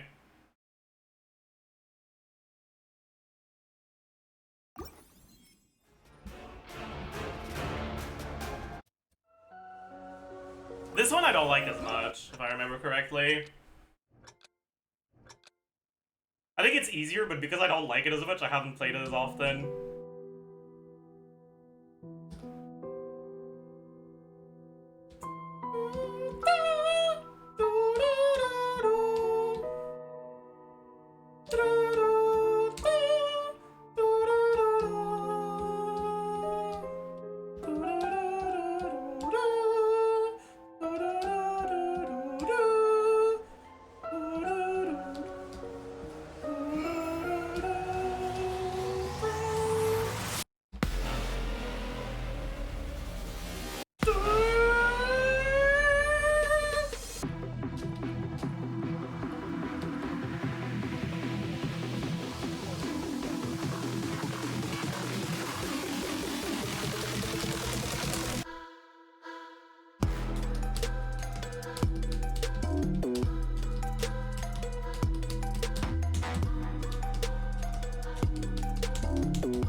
Fuck.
Not an amazing performance, but it wasn't awful either.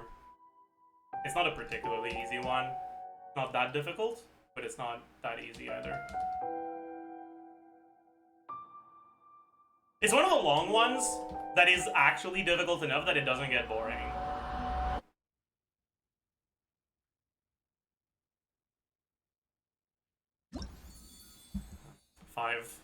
Five wrongs.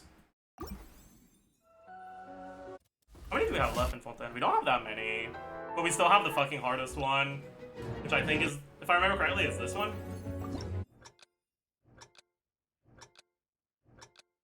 It's like really fun. It's fine for the most part, but there's a section in the middle that's like fucking really harsh. But it might be the third song instead of the second one. I think it's this one.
I think it's coming up. Yeah, it's this section right here is so fucking hard.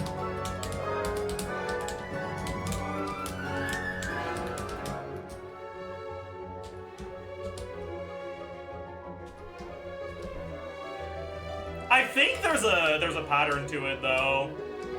So if I went into practice mode, I'd probably be fine. Perhaps.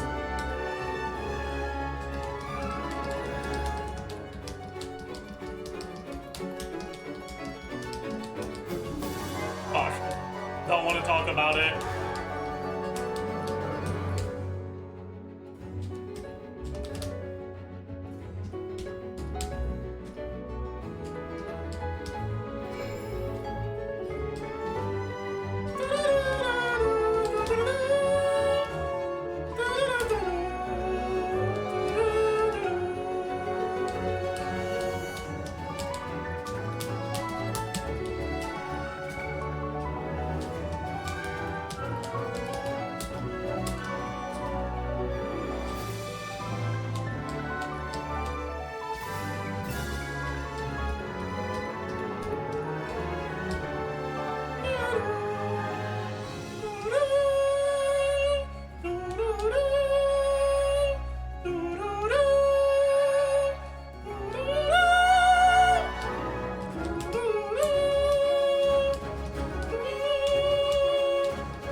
Pretty bad.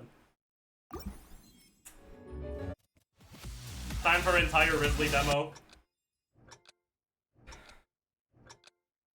Yeah. Chat is gonna crash.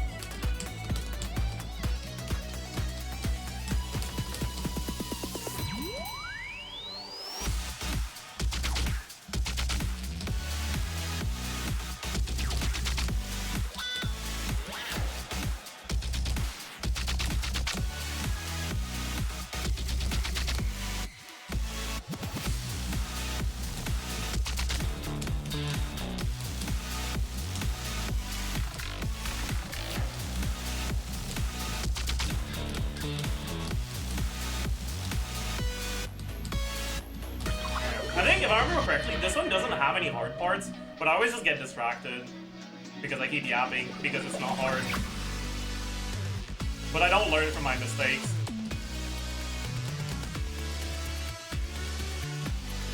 So I will keep yapping.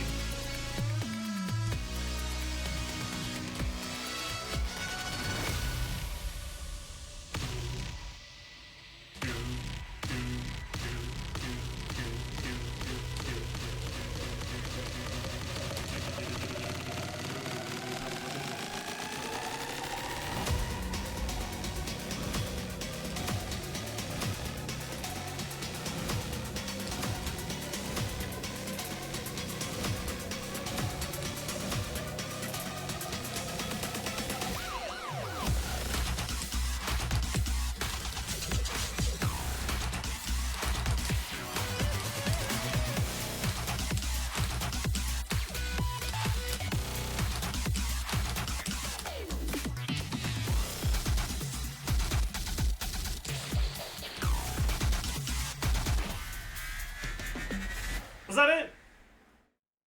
I didn't notice it good. Yeah, it was it. Even the yap could not prevent me from getting my canoe. We shall canoe.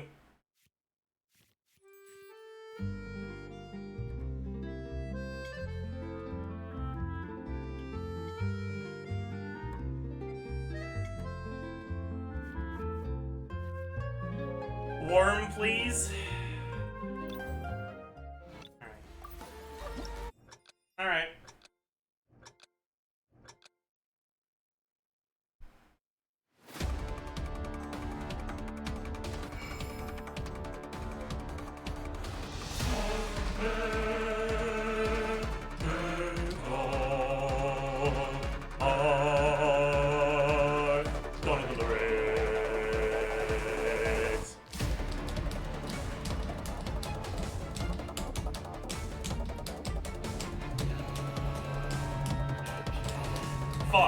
already got it good.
Fuck.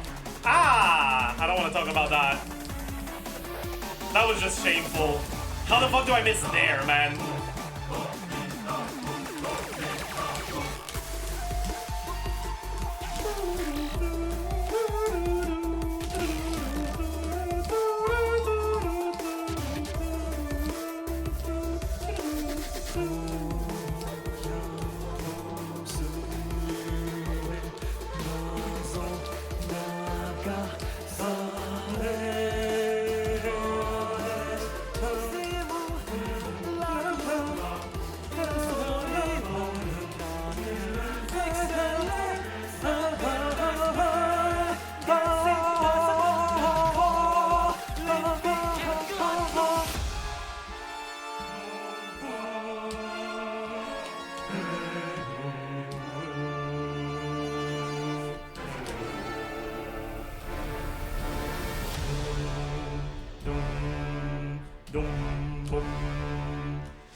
Yeah, that was pretty bad.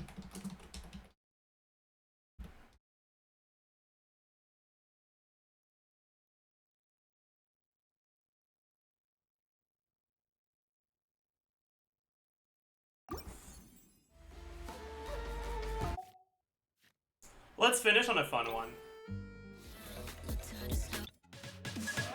I've already canoed Kachina now, though. What's my fun one to finish on now that I've done Kachina?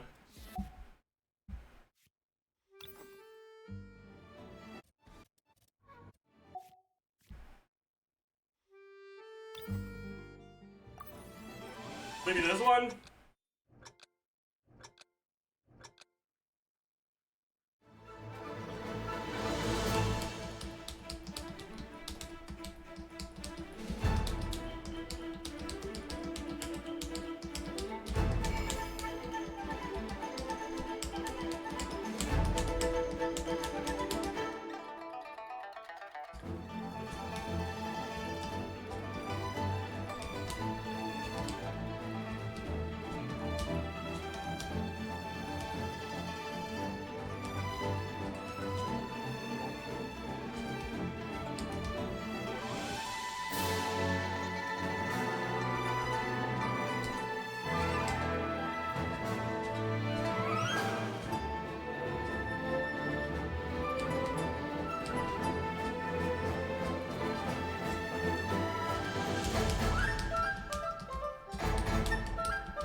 That could have been a one good, but I yelled fuck and yeah.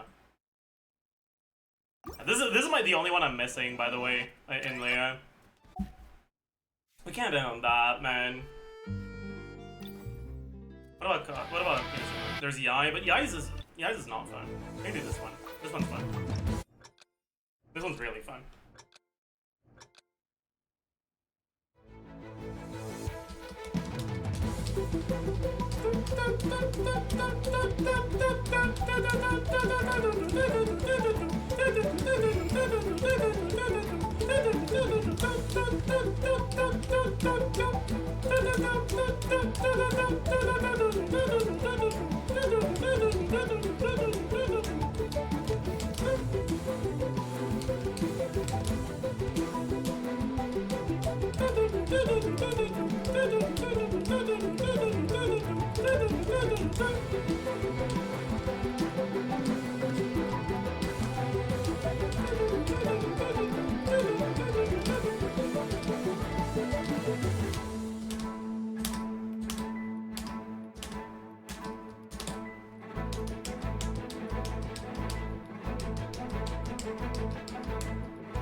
We got a good, no!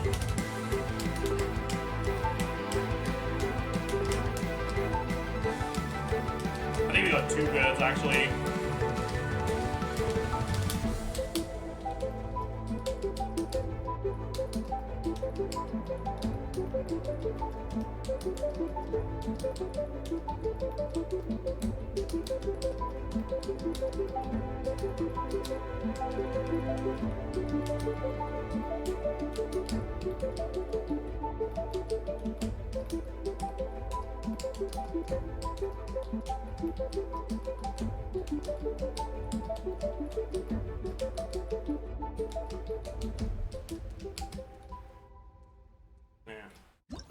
Four goods? Yeah.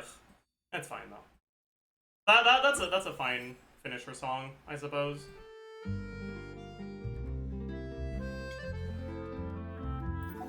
Alright. What's this all about? Oh. I wanna do that now. Do the Fontaine battle theme. Chat, I am very weak-willed. It's really easy to get me to keep going. You just have to ask for one more, and I'll do it. I'm sorry.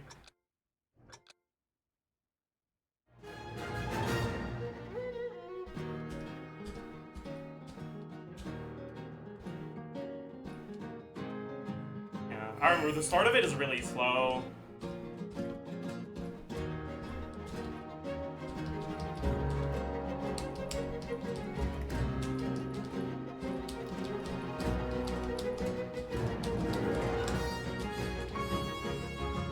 It's a really long one, too. But it's a good song.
worst type of mistake, too.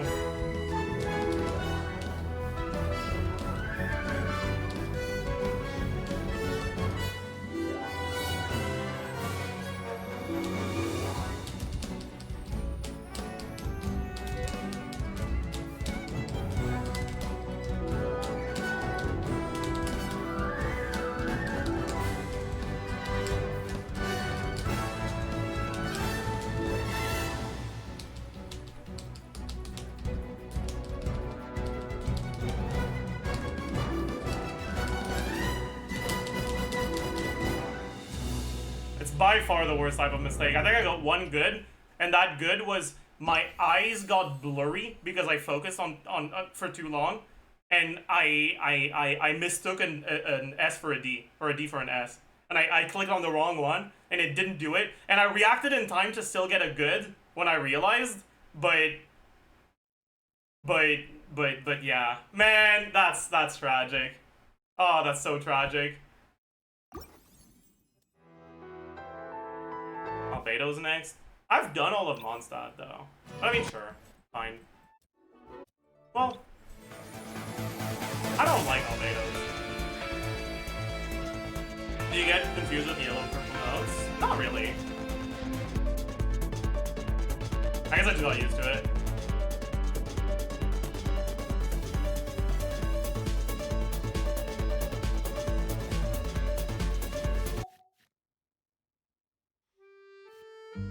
Farina. Sure. Ganyu, I can do Ganyu after. Fine.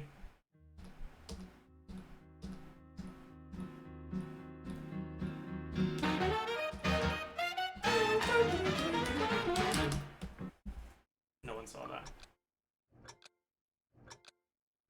No one saw that.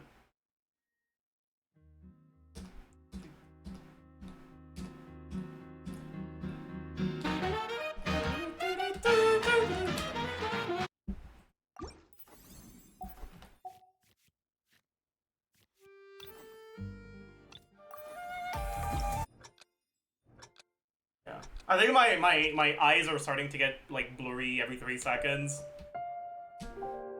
My focus is in the gutter. Let's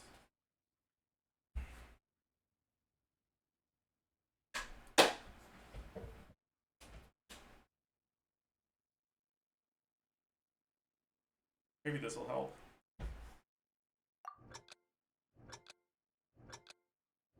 Oh.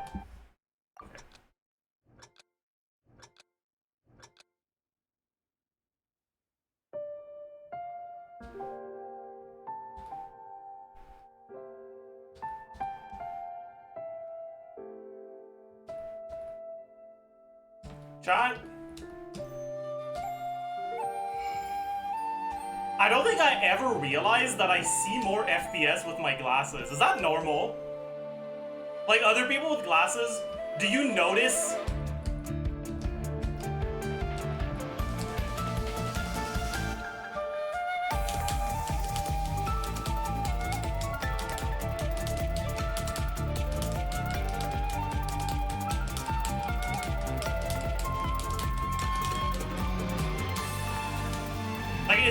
Is that a normal thing? Because I thought it would just be like less blurry, but it's not less blurry. It feels like I see more FPS. Like I notice like the frames with my glasses, and I wasn't noticing them without them.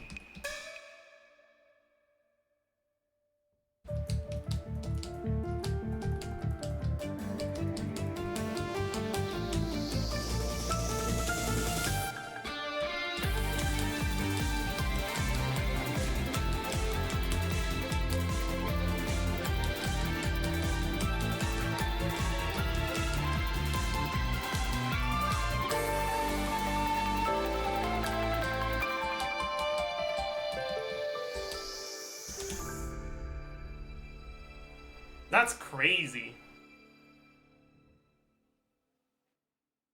Be a side effect of sharper edges? Maybe, yeah. But this is actually the first time in my life I noticed this. I guess I just don't wear my glasses often enough to notice it.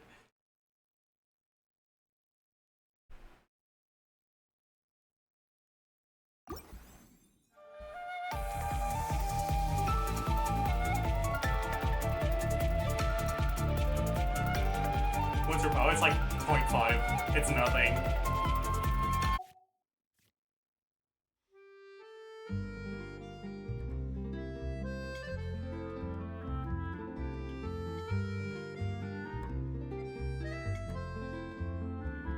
You look so smart. I am so smart. True.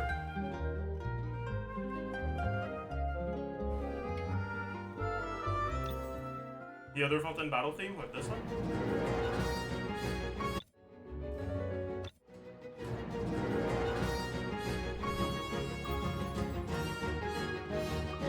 No, we didn't we just do this? Second one? We did that one earlier though. We did both of them. What's a Senora? It's long, but it's fun.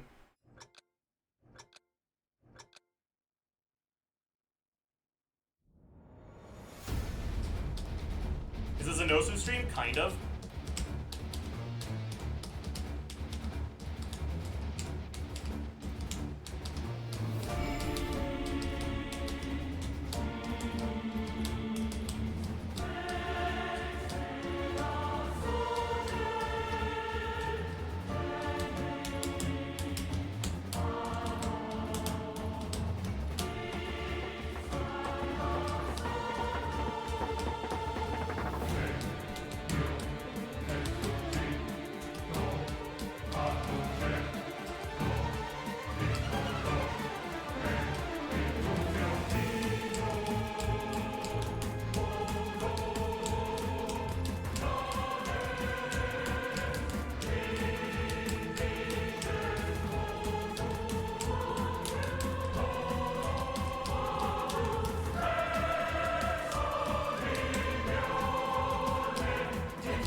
I didn't notice a good, chat. I did not notice a good. Let's go! Easy clap.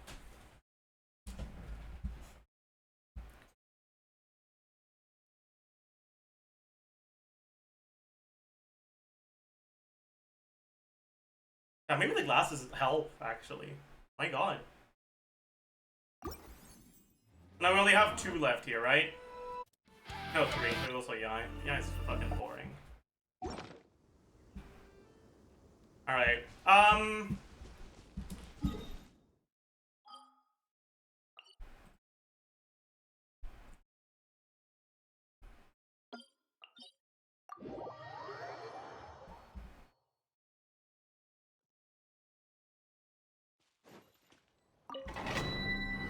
Bro equipped the circlet. True. I equipped the Nymph's Dream circlet.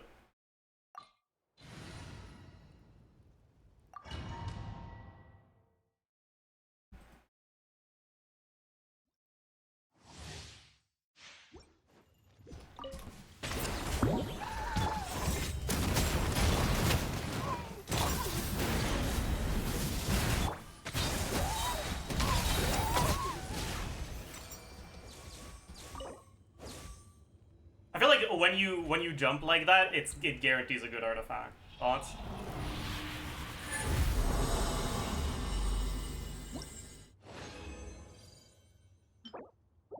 I was wrong.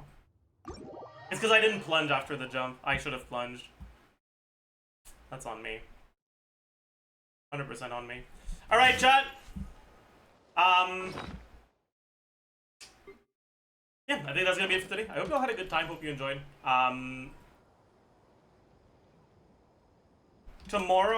Maybe tomorrow we'll do the CITLALI pre-release. Maybe not. I don't know. We'll figure it out. But for now, we can raid. We can raid Bite, perhaps. Yeah. Flash raid, Bite sizes. Wanna go say hi? Be nice. Don't bring shame upon me.